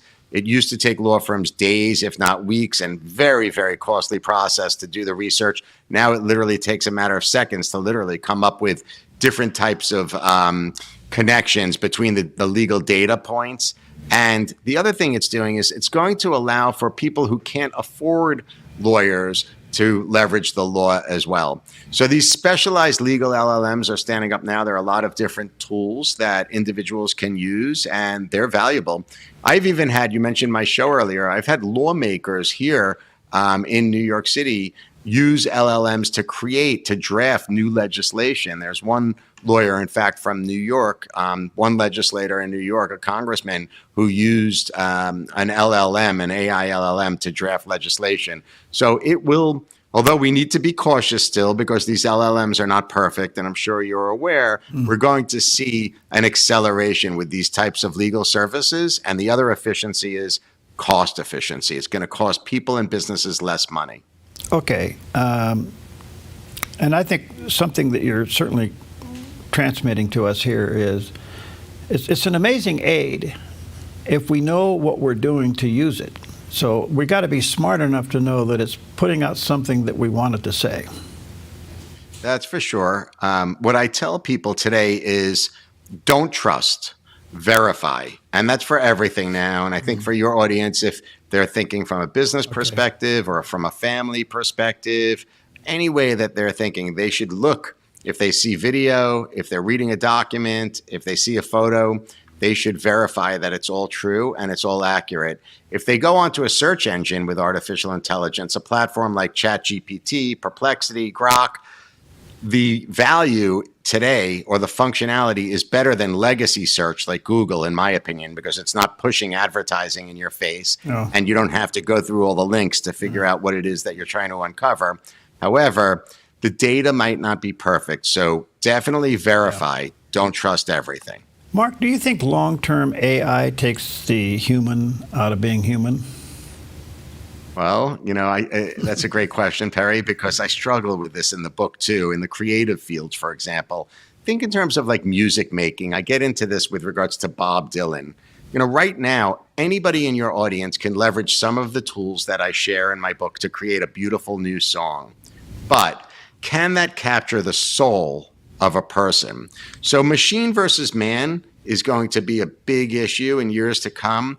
And what I end up doing is I always I end up supporting the man. I believe that it's us, you and me and the audience, the people, not the machine, that have the finger on the pulse of society and understand what our souls need. So whether that's to create music or to create theater or to, create a beautiful book, at the end of the day, it's humanity that understands how to bring the soulfulness out. And that's what people connect with. One other question, I'll take it to politics. We're seeing it used. I think you, especially being in the advertising agency, it's got to be, and I can tell you this from managing a broadcast operation, it sure writes copy fast. It's amazing. It really is. So, but the other part of it is politics, because you could certainly mess somebody's reputation up if you misuse this stuff. Are you worried about that? Very much so. It's weird, Perry, that more people aren't talking about this issue. For example, bad actors are already using LLMs and artificial intelligence for bad reasons. So, for example, just recently, Reuters actually reported this. People could go ahead and do a quick search and they could find the story. But China used artificial intelligence to pump a campaign of disinformation and misinformation maligning the United States of America, democratic and capitalistic philosophy into Taiwan, with the intent to separate the Taiwanese from the Americans. The campaign was done in video, in audio, and in print, and looked as real as anybody could put together. So, there are issues. Going back to the most basic level, if somebody in your audience wants to put together an ad campaign for their small business, it's a great tool. It could work really quickly. And to your point, the copywriting spits out quickly, but in many ways, it still sounds like it's a machine. So it needs to be used, I think, at this point, more for inspiration and less for really creating an ad campaign. All right, good stuff. Mark, you're fascinating. We'll get you back. Let me say to our viewers and listeners, check out, he does have a YouTube, youtube.com, and then at markbeckmandmaunited.com. There's a picture of his website, and check out his program. I think you'll find it some future day, and participate in this. He seems to have the cutting-edge book on it, and we need to get more familiar with this, folks. It's not only something that's going to be there, it is here. And it's going to gradually take over more and more part of our lives, so be aware. Mark, thank you. We look forward to getting you back. Thank you so much. I really appreciate seeing you. I want to tell you, one last thing that your viewers could do with regards to AI. The First Lady of the United States just launched an AI audio book, her book. And, my agency helped launch that. It's they could find it on melaniatrump.com, but it's uncanny. Her synthetic voice sounds exactly like her, the speech, the incantation. So if people want to check out and see how far AI is now, including you, Perry, it's remarkable. I'd love for you to take a look at it and let me know offline what you think. It's incredible what she's done. Okay, you just uncorked something. So, yes, I'll check that out. But I was going to ask the question. I go ahead and take the extra time to do that. So if AI was given the voice of somebody that's deceased and gone, but you had some recordings of that person, could you make that person come alive again and reading their own book? Yes. Wow. So there are people, I'm very close with Suzanne Summers' husband, Alan Hamill, and I actually talk about this in the book. Alan is using videos and audio of Suzanne and training a metahuman effectively of Suzanne Summers. He longs for her. He misses her. So think about loved ones that are deceased. And if you want to have a conversation and you want to kind of reconnect, if you're a little lonely, that's happening now. So there are a lot of uses in ways that people wouldn't dream of. That is staggering. My brain's on tilt. I know. All right. Thanks, Mark. We'll get you back. Great to see you, Perry. Thank you. You bet. Bye-bye. Your property demands equipment with more reliability, durability, and versatility built in. Kubota equipment is ready to get the job done right.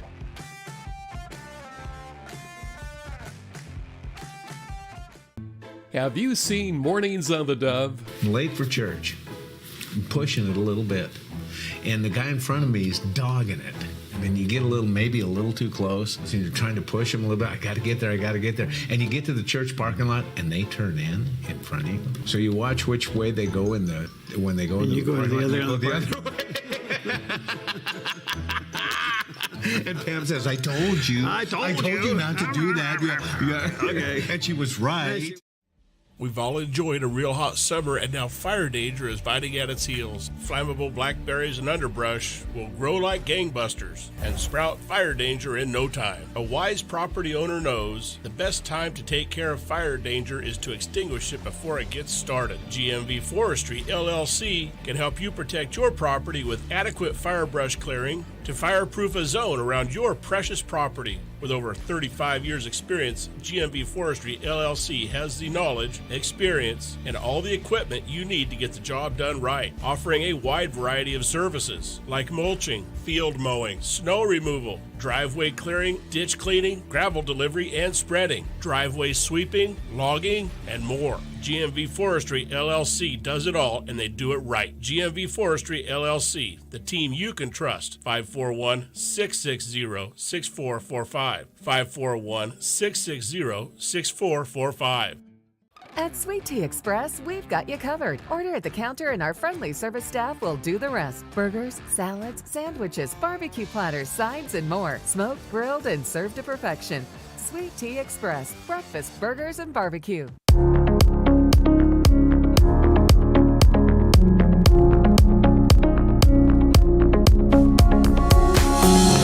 Welcome back. Of course, Washington, D.C. has been in the news lately, especially with the recent activity of the president bringing in, federal enforcement to clean up the crime.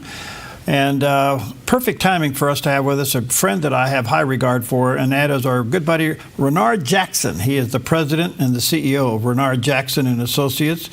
Renard and his conviction and passion for black entrepreneurialism is, well, it's just to be applauded.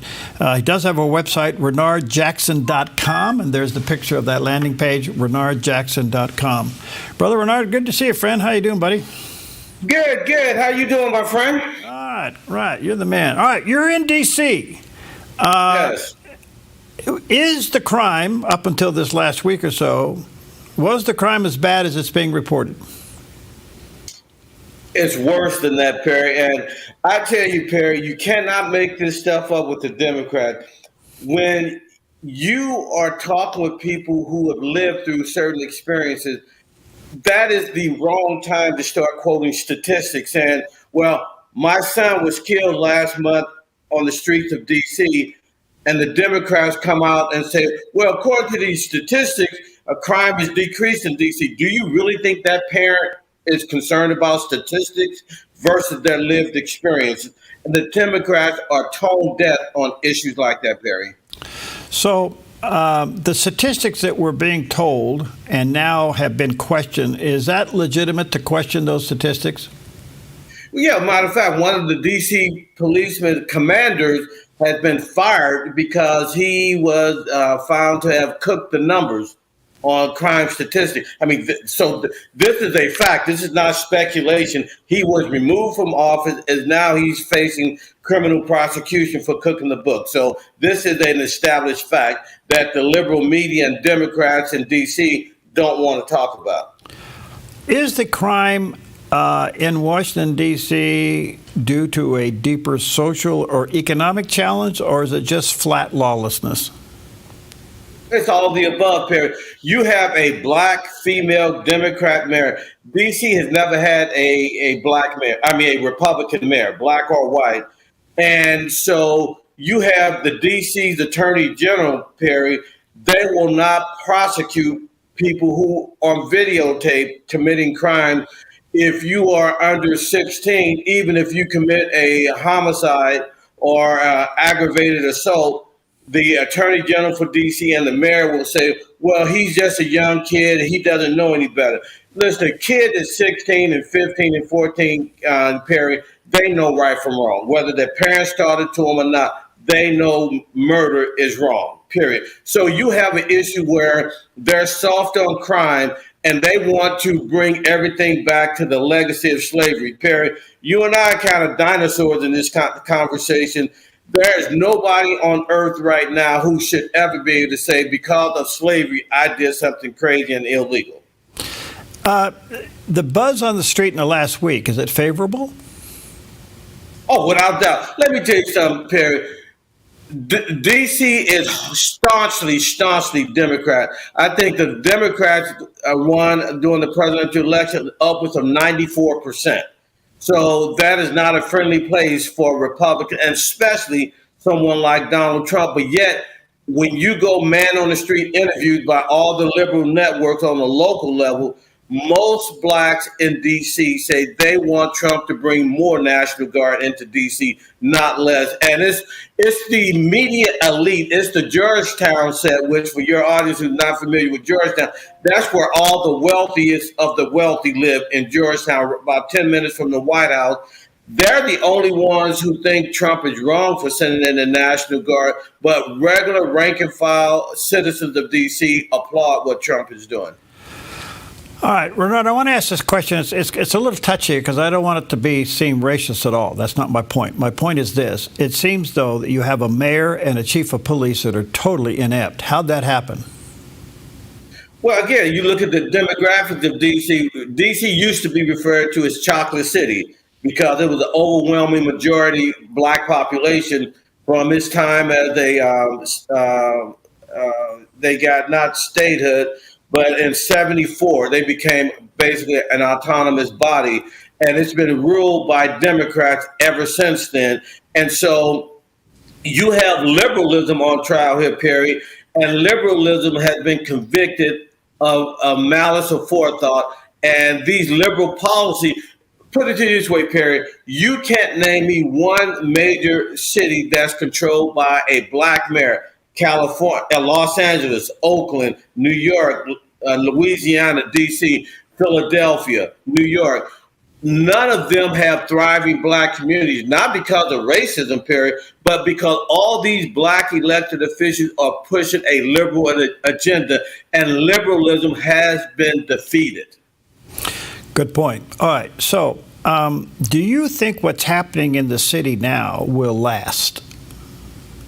Well, President Trump has said that he plans on keeping the National Guard there in D.C. for the longer period of time, not just the 30 days that he's constitutionally guaranteed, but there are other ways beyond going through Congress to extend that stay. But the other thing is, Perry, not only is he doing it in D.C., he's about to go to New York, L.A., St. Louis, Kansas City, all run by black mayors, but all push a liberal policies. And so D.C. is just the first of many other cities. So if you're in those cities, we're coming to your town. Stand by and grab your popcorn. Okay, but can they literally do that? Don't you think that the president, by doing what he's doing in Washington, D.C., is creating the template by which those cities could model? But can he and does he have the authority to go in over the mayor and take control? You see, D.C. is different because D.C. is not a state. Right. And so the president has unlimited authority over D.C., unlike in a city or a state. Right. Now, what I think the president is going to do is end up claiming or issuing a national emergency. That opens up a few more tools in the toolbox that even if a local mayor does not want the intervention of the National Guard, if the president can make a cogent legal argument that this is about national security as far as protecting the residents from criminal behavior, I think he can have the constitutional authority to do that. Good stuff. All right. So if I'm hearing you correctly, even after the 30 days, there'll be some kind of a referendum either by the people of D.C. or Congress to let him stay in there for a while. No, D.C. has no say-so over the matter. Okay. After 30 days, it has to go before Congress, and they can extend it. Okay. But you need 60 votes out of the Senate, which obviously, we're not going to get 60 votes because we would need about 6 Democrats to side with the Republicans. That's not going to happen. You'll get the votes out of the House. And so if if it's not going through Congress to extend it, there are some emergency powers that the president would have to bring to the table. Okay, you had a economic summit, and it was covered by C-SPAN. Congratulations, which is rare. What was your vision for that summit? The theme of the conference, Perry, is the Trump administration is open for business. And the week after the conference, I got called into the White House and was told and found out directly that the president actually watched the conference, called his chief of staff, Susie Wild, and his senior staff. They all had the conference on, and they were watching it in between meetings. I was stunned by that, Perry, because I wasn't expected. That's why they called me to the White House, and the president enjoyed it. And so, Perry, you've had me on your show for years and years, and you know I've been working tirelessly on this. But I think finally, Perry, my dream, my vision has been executed, and I was told directly by the White House that they want me to bring success stories to the White House, and that I will have access to everything I need from within the administration. And they have made that dream a reality, and it's happening as we speak right now, Perry. And so next month I'll have some other announcements, but everything you and I have been talking about for years, Perry, is actually happening in the real world right now. A quick question. Can I hold you over for another segment? Yes. Okay. So before I go into a break, let me ask you this question. By the way, congratulations. Thank you. Thank you. So the bottom line here, if people don't know what this vision is, give it to us quickly.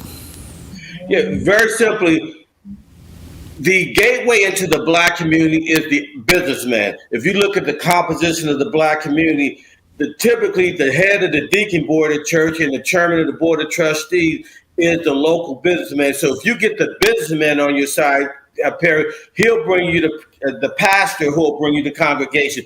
That's how you get blacks involved in the conservative movement and the Republican Party.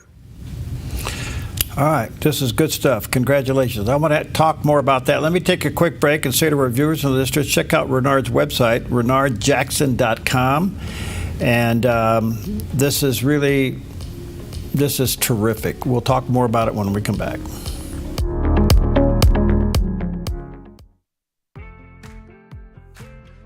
From top home sellers in the Valley with John L. Scott. To making RV consignment effortless.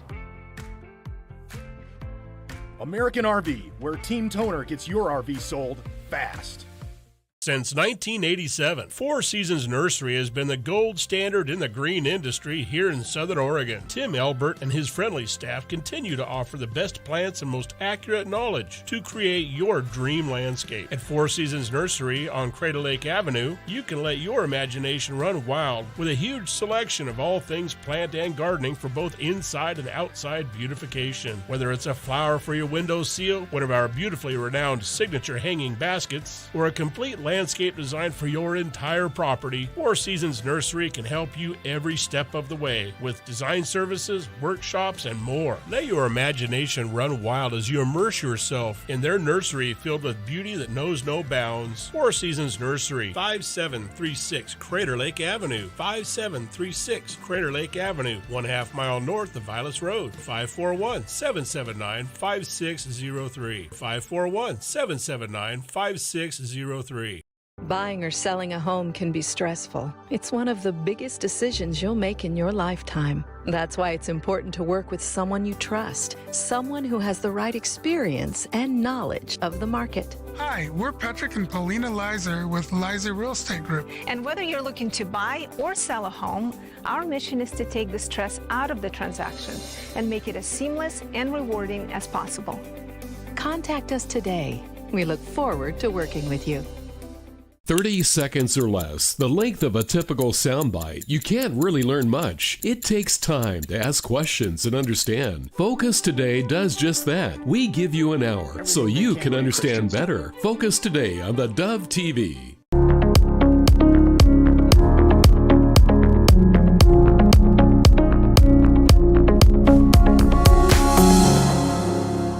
Welcome back, and Renard Jackson's back with us, President and CEO of Renard Jackson and Associates, and his website is renardjackson.com. He just recently did a summit, economic summit, in D.C., and it was actually held and broadcast live on C-SPAN, which is terrific. The theme was, the Trump administration is open for business. And I know that this has been a real vision of yours, Renard, for quite some time. And just about every one of your speakers ended with a call to action. What are you asking them to do? Well, Perry, and again, let me give thanks to you and Dove Network. You have been one of my biggest boosters for many, many years now. And it's amazing, Perry, that you and I both are seeing a vision that you and I talked about for years on your show. Now we're seeing it actually have the breath of life breathed into it in live and in living color. And you played a big part in that, Perry, and the Dove Network. And the last thing I wanted with my conference, Perry, is to grab 200 of the top Black, Asian, Indian, Hispanic entrepreneurs. We all have a great time, but then there's no call to action. The bottom line is, Perry, through the Trump administration, we have to be able to expose these entrepreneurs to business opportunity. Government does all kind of contracting to consultants and external firms, Boeing, Lockheed Martin, IBM's, companies like that. So we want to make sure our attendees and our firms, Perry, they get a chance to participate in that, not because they are minority, but because they're good at what they do, whether it's cybersecurity, IT, construction, CPA, management consulting. And the biggest problem is, Perry, we don't have the tentacles that the Lockheed Martin and Boeing, they have the money and the budgets to build these relationships at the highest level. I've been able to do that on a shoestring, Perry. And now the Trump administration has made it crystal clear to me that they're open for business and that anything I need to bring these firms to the attention of the White House. For example, next week I have a major meeting with some folks in Homeland Security about helping with the deportation and building the detainee camps across the country. And I'm very positive that we're going to walk away from that meeting, Perry, with some business deals for some of these entrepreneurs that attended my conference. And we're not asking the government to put their thumb on the scale. We're saying they have value to add to the problems that this Trump administration is addressing. So make sure we get a chance to get a bite of the apple as well. Don't give all the business to the big guy. The small business is the economic growth engine of America, not the big guys, the Fortune 500. This administration understands that, Perry. That's so well said. I understand you had 3 African ambassadors speak at your conference. And did they give any opportunities that might highlight U.S. business there in their continent? Yeah, matter of fact, the African and heads of states are coming to the New York in September for the annual United Nations meeting. And we're going to be doing a couple of events with a couple of those presidents when they come over. But before, they have a great story to tell, Perry, but as I've told these ambassadors and in my private conversations with their leaders, they, meaning the African heads of state, they must do a better job of telling their own success stories about how Americans are doing good business in their country. CNN, Fox News, MSNBC are not going to talk about the success stories of Africa. When they cover Africa, it's war, famine, and corruption, period. And now I think these ambassadors and their presidents understand based on our conference that they need to become a better PR representative for their own country and cause. And the Trump administration is open to Africa. Trump has met with more African heads of states than Obama and Joe Biden combined in his first 6 months of his second term. Given your interest here in small business entrepreneurism, especially Black entrepreneurism, the subject of tariffs, how is that being handled? Interesting did you say that, Perry. I was actually on the phone with the U.S. Trade Representative yesterday and the Department of Labor talking about this whole issue of tariffs. It's having a very difficult impact, especially on small business owners who engage not only internationally, but a lot of these guys who are in manufacturing when they bring in raw materials from foreign countries, it's devastating their bottom line. And what I suggested on the calls yesterday was the administration needs to speak directly to these entrepreneurs, and they just want reassurance, Perry, that everything is going to be okay over the long term.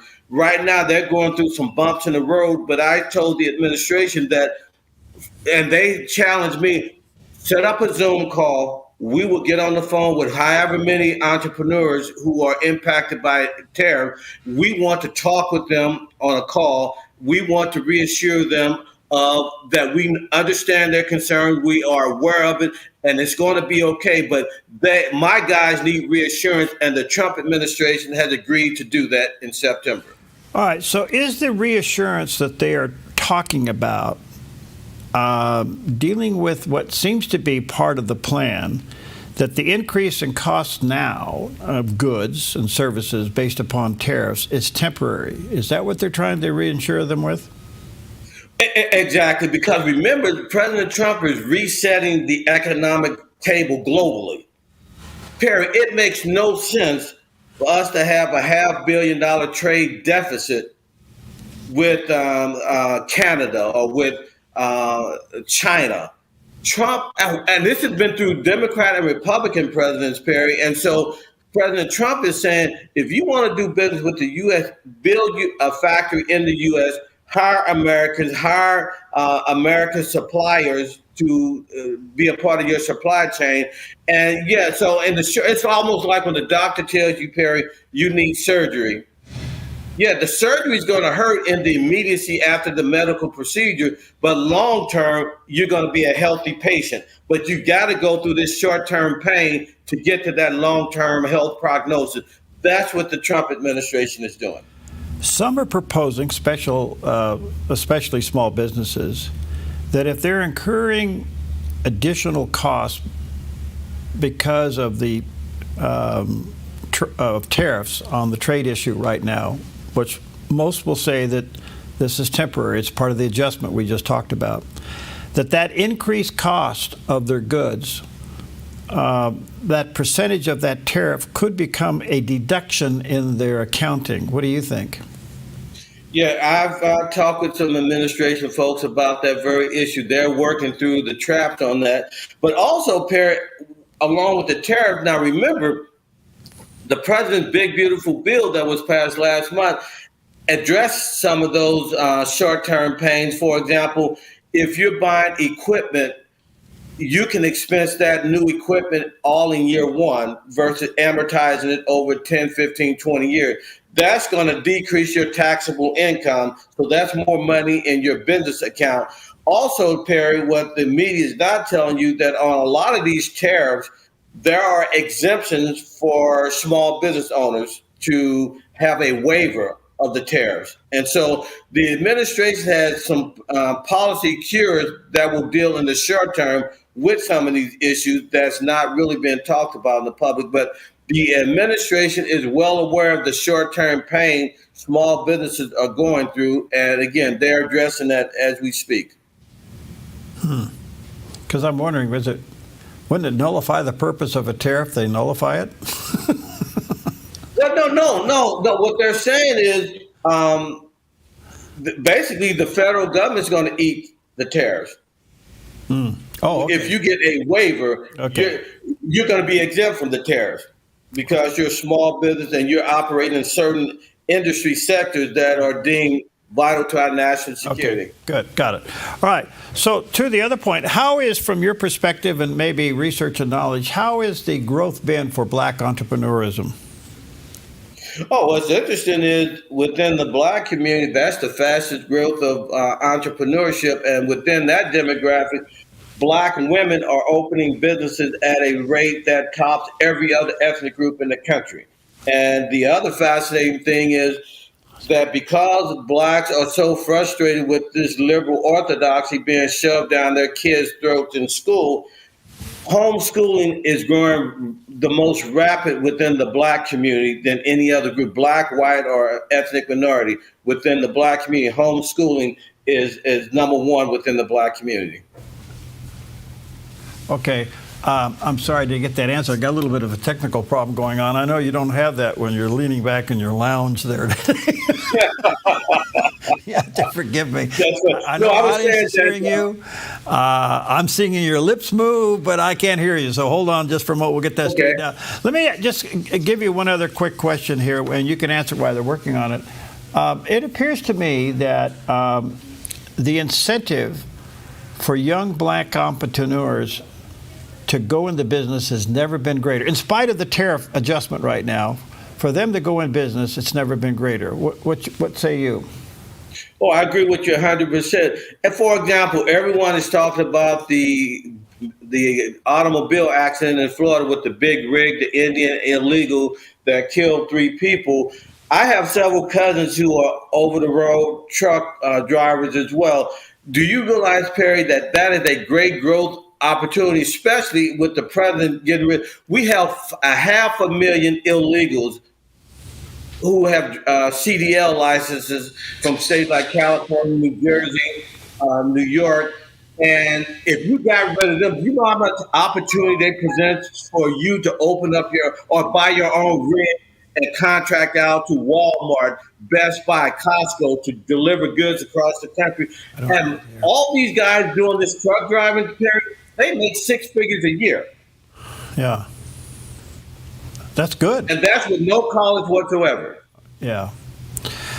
Well, good to see you, friend. I just want to say congratulations. I know you've been on this road for a long time, and you now seem to have the break. You have the ear of the White House. Congratulations. And just pray that the Lord continue to give you the wisdom and the clarity on how to move forward with this, because this door seems to be opening, and I can't help it. It's pretty exciting for you.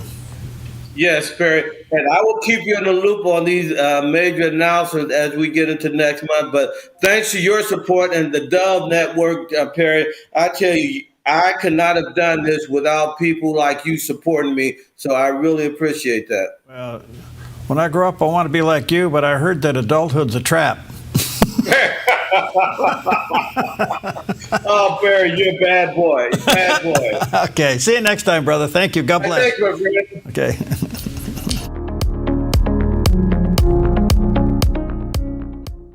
Go where the wild runs deep. At Hellgate Jet Boat Excursions, you feel the power of the mighty Rogue River as you take in the sights and sounds of nature, journey through Hellgate Canyon, and adventure through the breathtaking wilderness. Enjoy brunch or dinner on the open-air deck of the exclusive Hellgate River Lodge, and end your adventure with our exciting jet boat spins. It's a memory in the making with family and friends. Book your adventure at Hellgate.com. Hellgate Jet Boat Excursions, where adventure runs wild.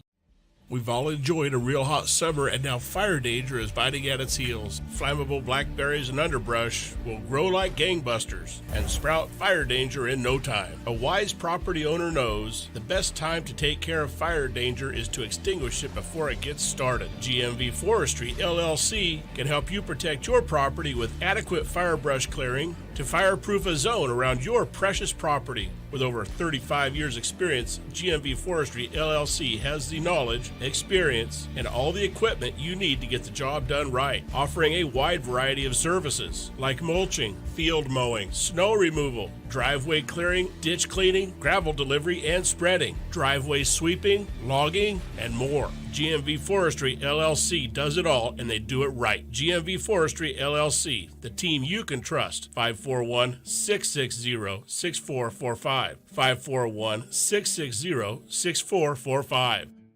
At Sweet Tea Express, we've got you covered. Order at the counter and our friendly service staff will do the rest. Burgers, salads, sandwiches, barbecue platters, sides, and more. Smoked, grilled, and served to perfection. Sweet Tea Express, breakfast, burgers, and barbecue. Hi, I'm the SOS Alarm guy, here to tell you about a great deal. SOS Alarm will not only beat any internet deal, but will install the system too. So burglars, beware. SOS Alarm for security and beyond.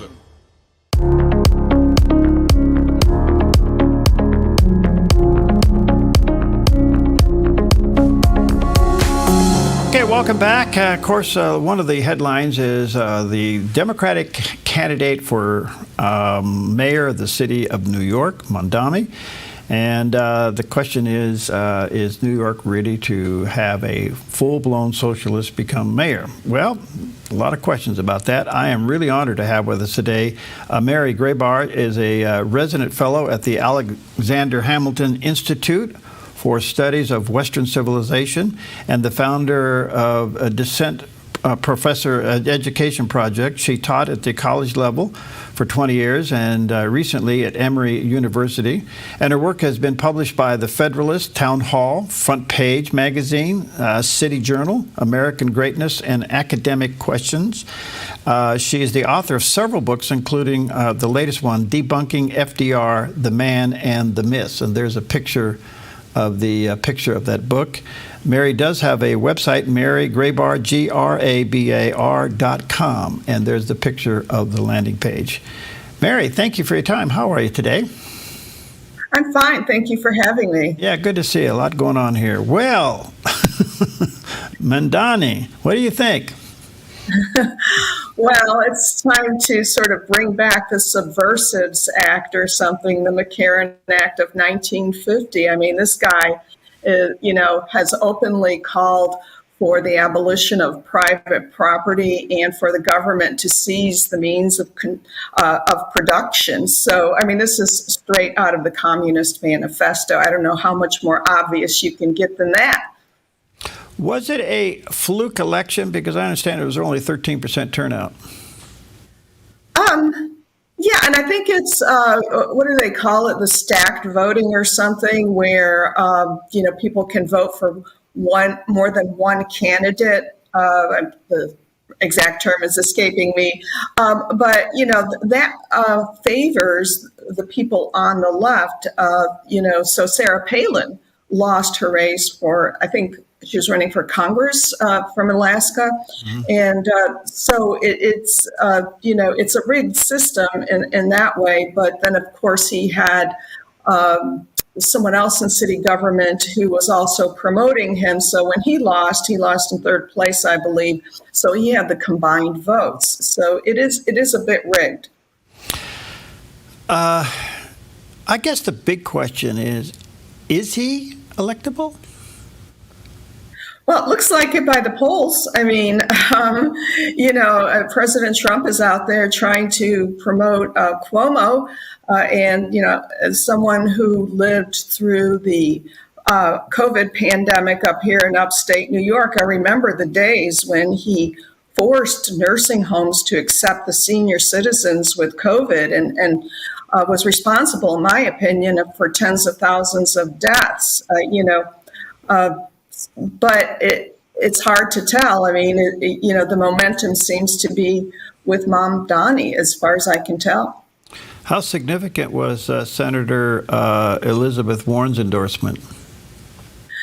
Well, I think, I think it's kind of funny, but, with her base, I'm sure it's, it helps because other Democrats have been distancing themselves. They see Mamdani rightfully as too extreme. And, the American people as a whole will not go for someone who espouses these communist principles. And they are communist. And, we can sugarcoat it with democratic socialists of America and say, this is, that they're more for, democracy and so forth. But it really is a communism.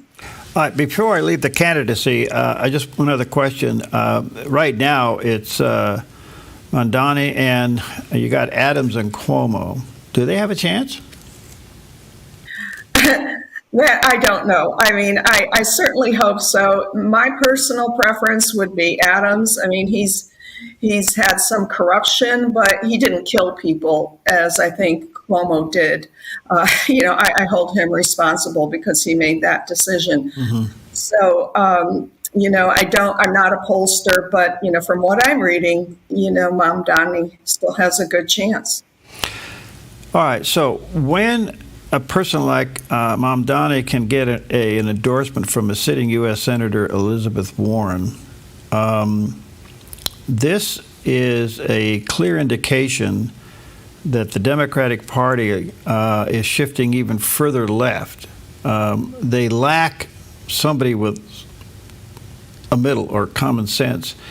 And when you have Elizabeth Warren endorsing him, you kind of wonder who's next, and is this the spirit of the Democratic Party now?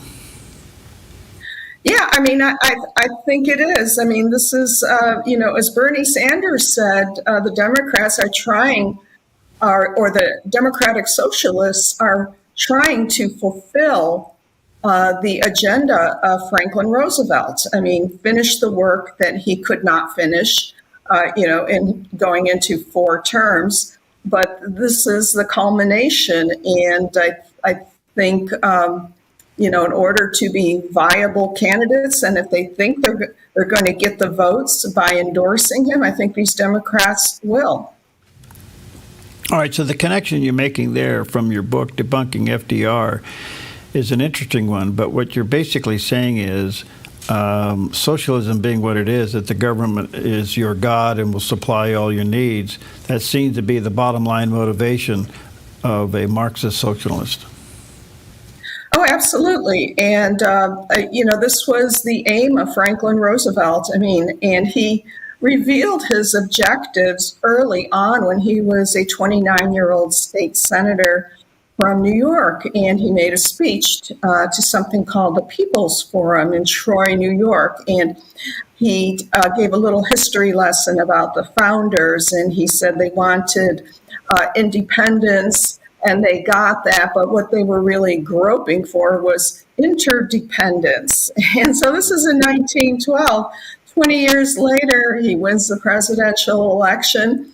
In his, acceptance speech, he talks about interdependence. In his inaugural address, his first inaugural address, he talks about interdependence. So he's switching things around. He's doing a little sleight of hand, with word choice and meaning. But nonetheless, he is laying out this vision of a country where the people in government make all the decisions and rule. And of course, that's what we got with the New Deal, a huge government bureaucracy that President Trump has been trying to dismantle, but it's so deeply embedded. It's a mammoth undertaking. Do you think one of the hallmarks of the Democrats is they stick together no matter what, but they really have gone radical left? Is it splitting? It could be, but who is standing up for the old guard? Nancy Pelosi has retired. You've got Chuck Schumer, who's getting up there in years, but who are the people in their 30s now who are elected and running for office and gaining a lot of popularity? So it's scary because the younger people are to the far left, and they're getting supporters who are millennials and Generation Z. Do you think that the victory of Donald Trump against all odds and attack is a signal that the American voter is shifting? I think the country as a whole is, but we've got these blue pockets. I mean, New York State is so deep blue, that he made a dent, but I don't know if we will ever, get a Republican governor. We've got this crazy Attorney General, Letitia James, who is this radical promoter of race conspiracies and does not uphold the rule of law, subverts it. So we've got these pockets that are fighting, I think, what is sort of the general will of the country. I mean, you see that in Los Angeles with the mayor,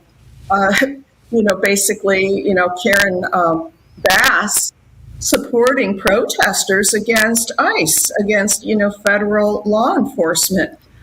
So you've got these radicals in these blue areas that are going to be presenting a problem. What will New York do? It's kind of a hypothetical in a way, or rhetorical. What will New York do if Mondani becomes mayor and most of the businesses dry up or leave?